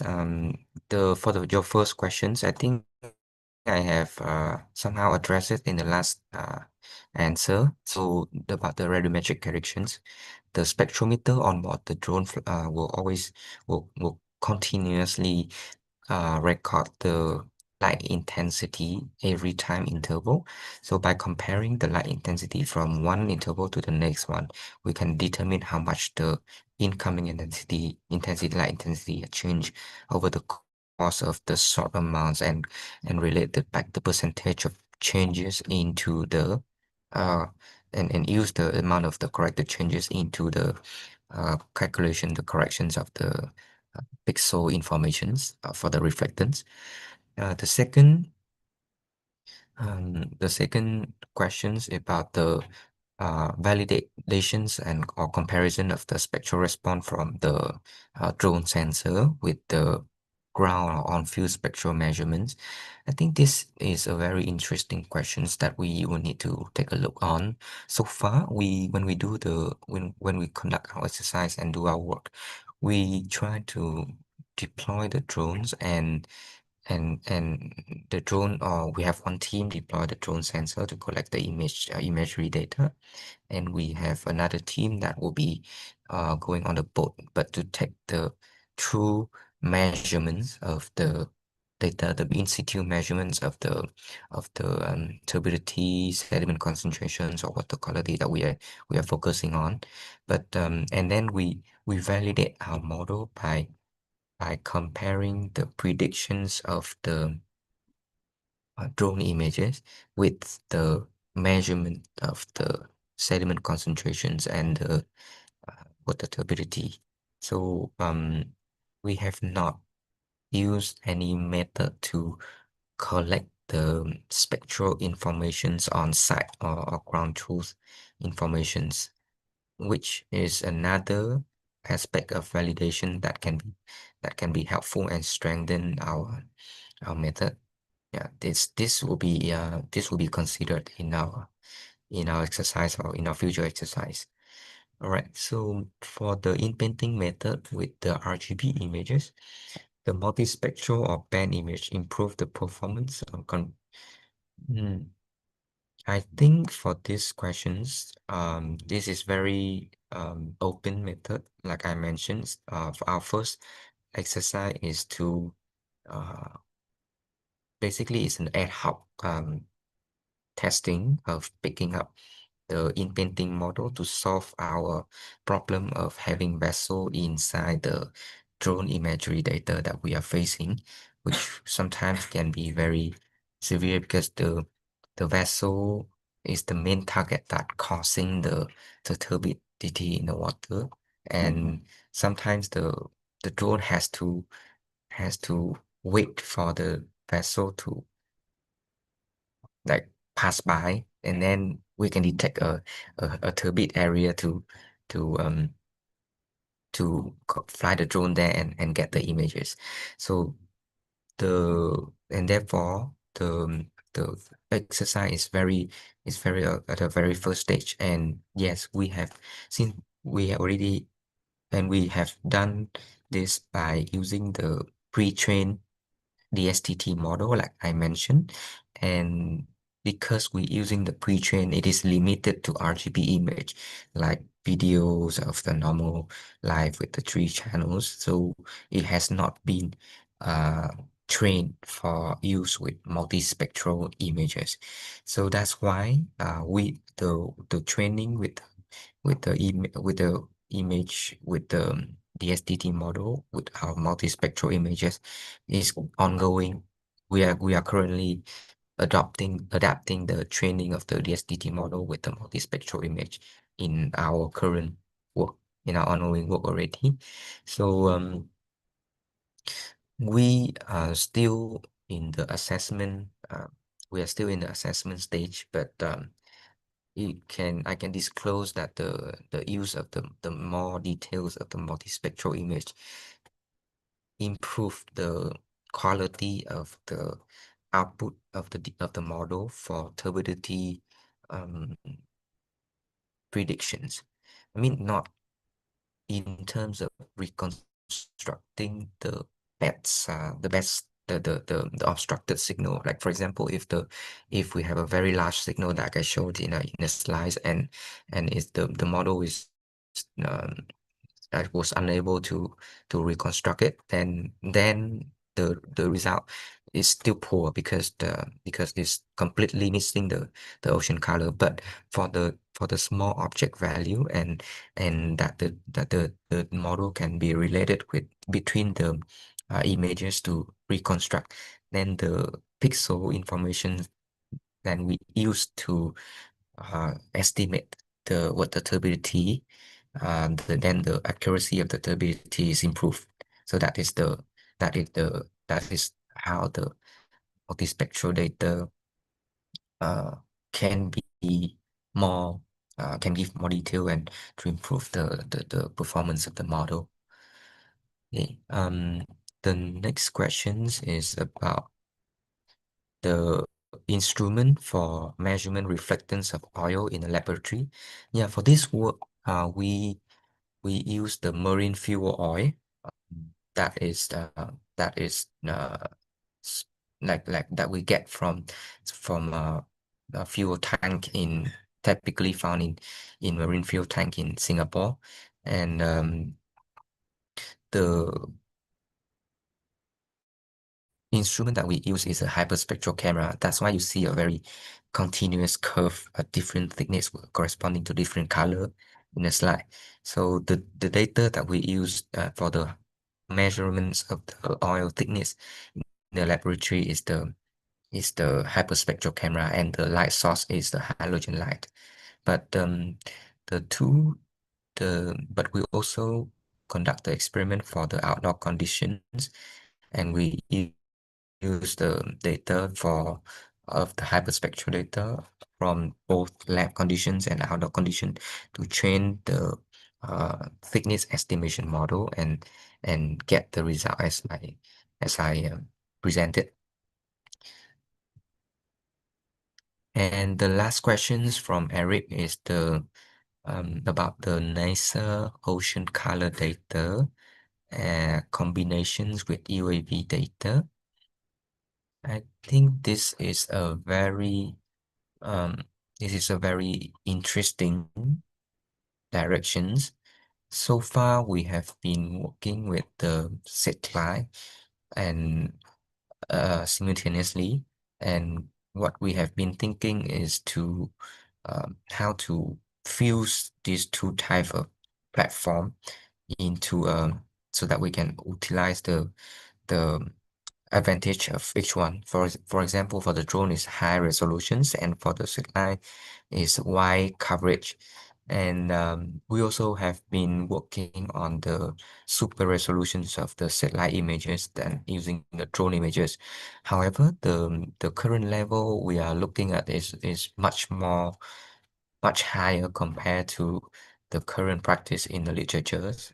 Say 3 to 4 times zooming in. If you can say that the current practice is to zoom in the satellite images from 10-meter resolution to around 3 to 2-meter resolutions. But for drone, we can go up to like 10 cm, like 0.1 meter resolution, or even higher, even that. So the level is very different here, and we also have some challenges that we are facing in such work. But so far the combination between the satellite and the UAV data is a very dynamic direction that has attracted a lot of attentions in the literature. And we are also doing it to some certain level. Okay, thank you, Mr. Hugh, for the explanation. Maybe we next move to the question from YouTube. Is there any? Is there any question for you from YouTube? If there's no, so I have a question for both of you. For Pak Gatot and also Mr. Hugh, both of you use different approaches. Mr. Hugh with UAV and Pak Gatot using satellites.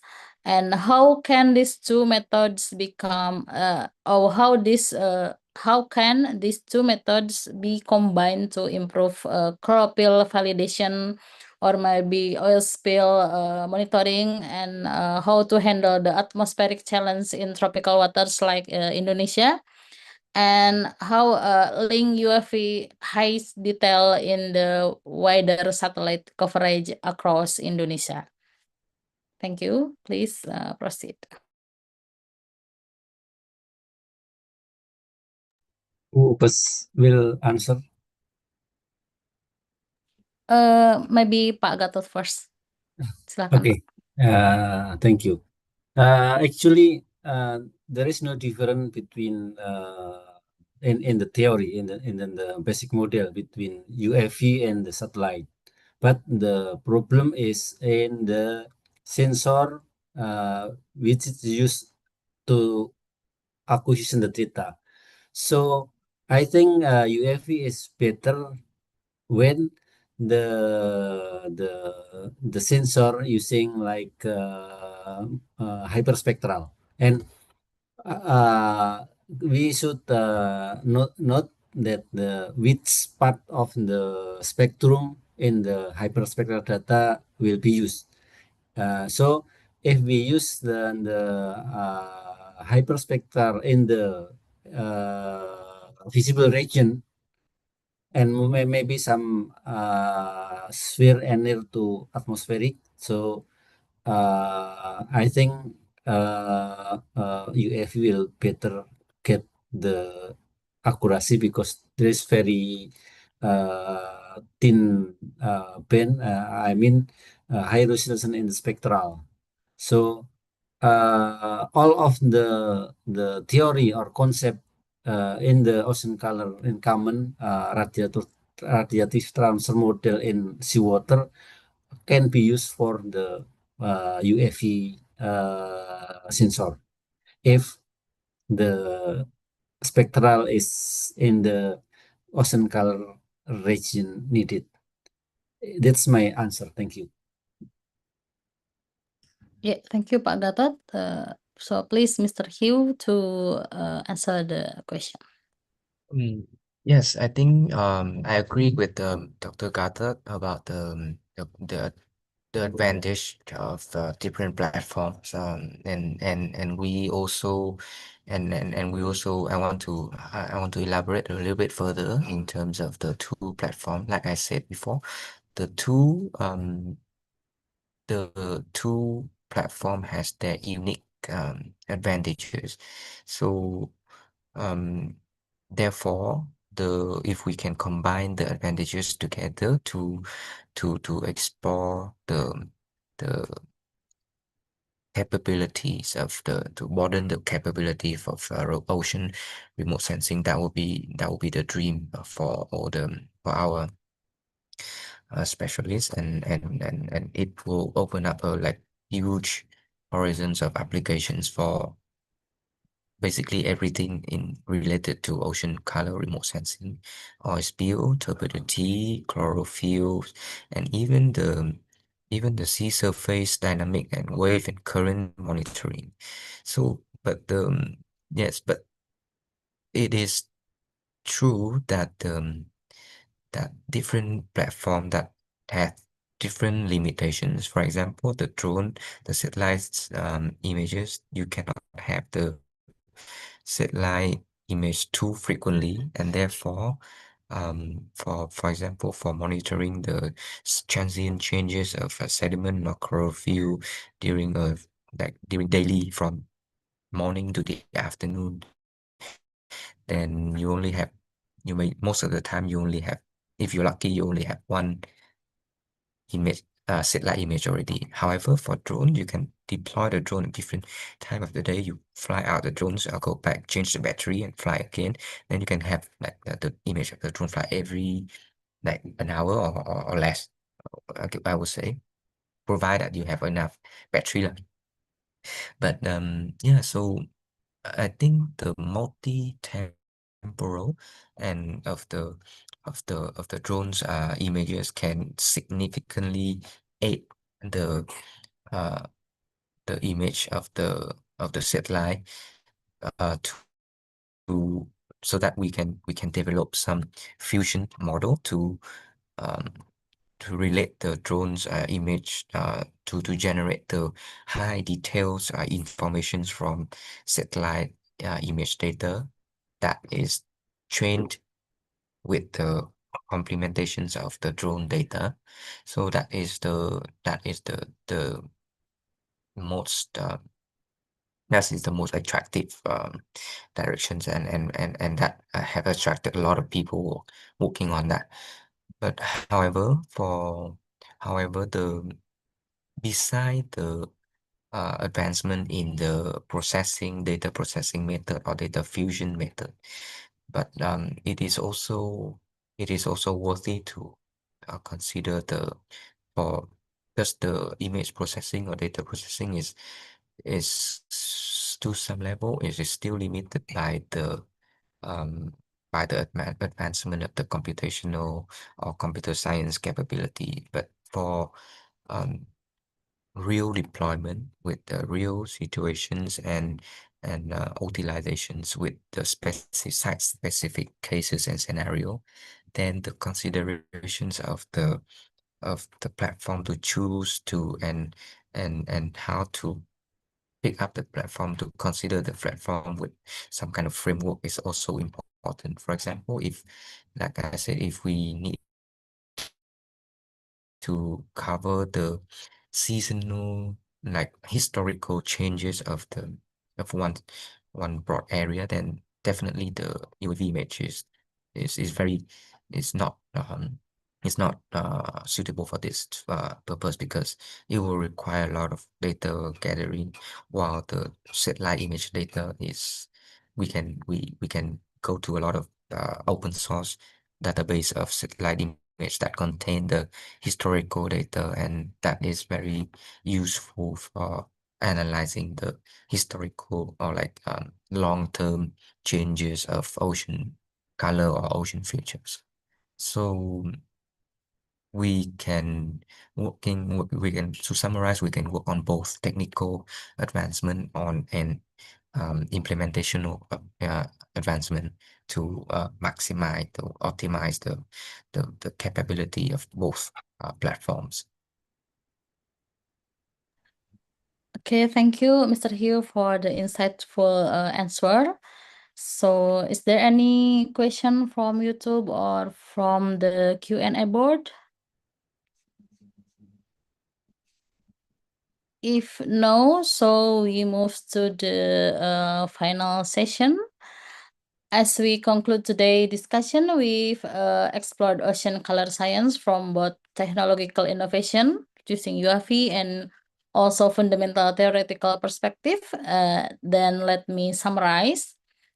So from the Mr. Hyo, he demonstrates how UAV technology achieve sub-meter resolution with minimal atmospheric interference using advanced technique like GPS-based mosaicing and deep learning for image processing, and also for the capability that complement traditional satellite monitoring. And from Pak Gatot, we learn about the essential understanding of ocean color principles from electromagnetic interaction to the evolution of the sensors from CGCS to modern system, emphasizing the need for region-specific algorithms in tropical waters. And also from our presenters, Pak Gatot and Mr. Hugh, we highlight the critical challenge for Indonesian water, like from Pak Gatot about the mosaic crease refilled chlorophyll estimation accuracy issues in Indonesian waters, and also from Mr. Hugh, he offers the solution he offers the potential solution for validation tools through the high resolution UAV remote sensing. And also the integration of UAV technology for local validation with satellite system for broad coverage presents promising framework for improving ocean color science accuracy in Southeast Asian waters, or particularly in Indonesian waters. This insight demonstrates that advancing ocean color science requires both technological innovation and also deep understanding of regional complexities, and also a combination is essential for supporting evidence-based marine management in Indonesia. And on behalf of PRGI BRIN, I extend our heartfelt gratitude to Mr. Kyu Chung-hyo for demonstrating how UAV technology can revolutionize ocean color remote sensing with sub-meter resolution, and for sharing practical solution like coastal WQL as a software and deep learning application that can benefit our regional monitoring efforts. And also for Pak Dr. Gatot for providing fundamental insight into ocean color theory and candidly sharing the research and development challenge in Indonesian waters, particularly the chlorophyll A validation issues that need addressing for operational implementation. And also thank you for all participants for engaging question and active participation.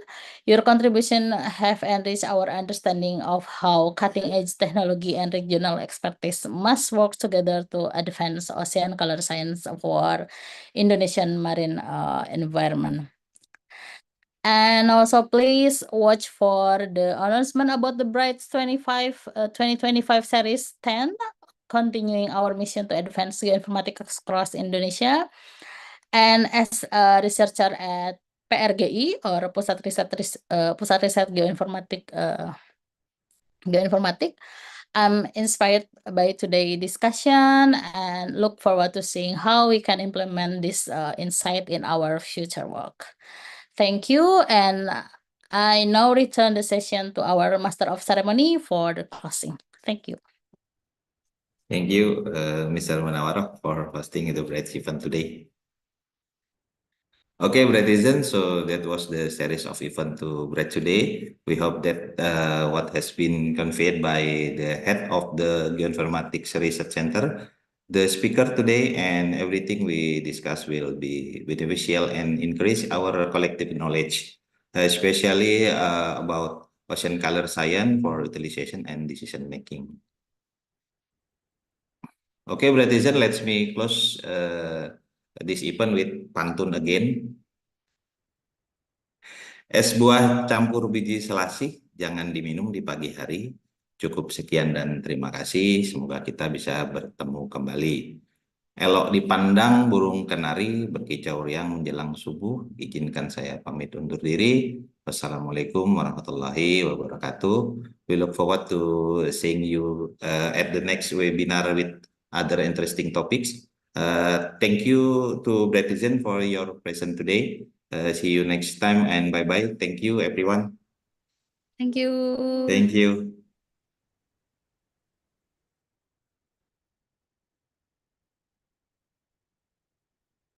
Thank you, Mr. Hugh, Pak Gatot, dan semuanya. Thank you. Bye-bye. Thank you. Bye-bye. Pak Gatot, Mr. Hugh, thank you for all. Thank you.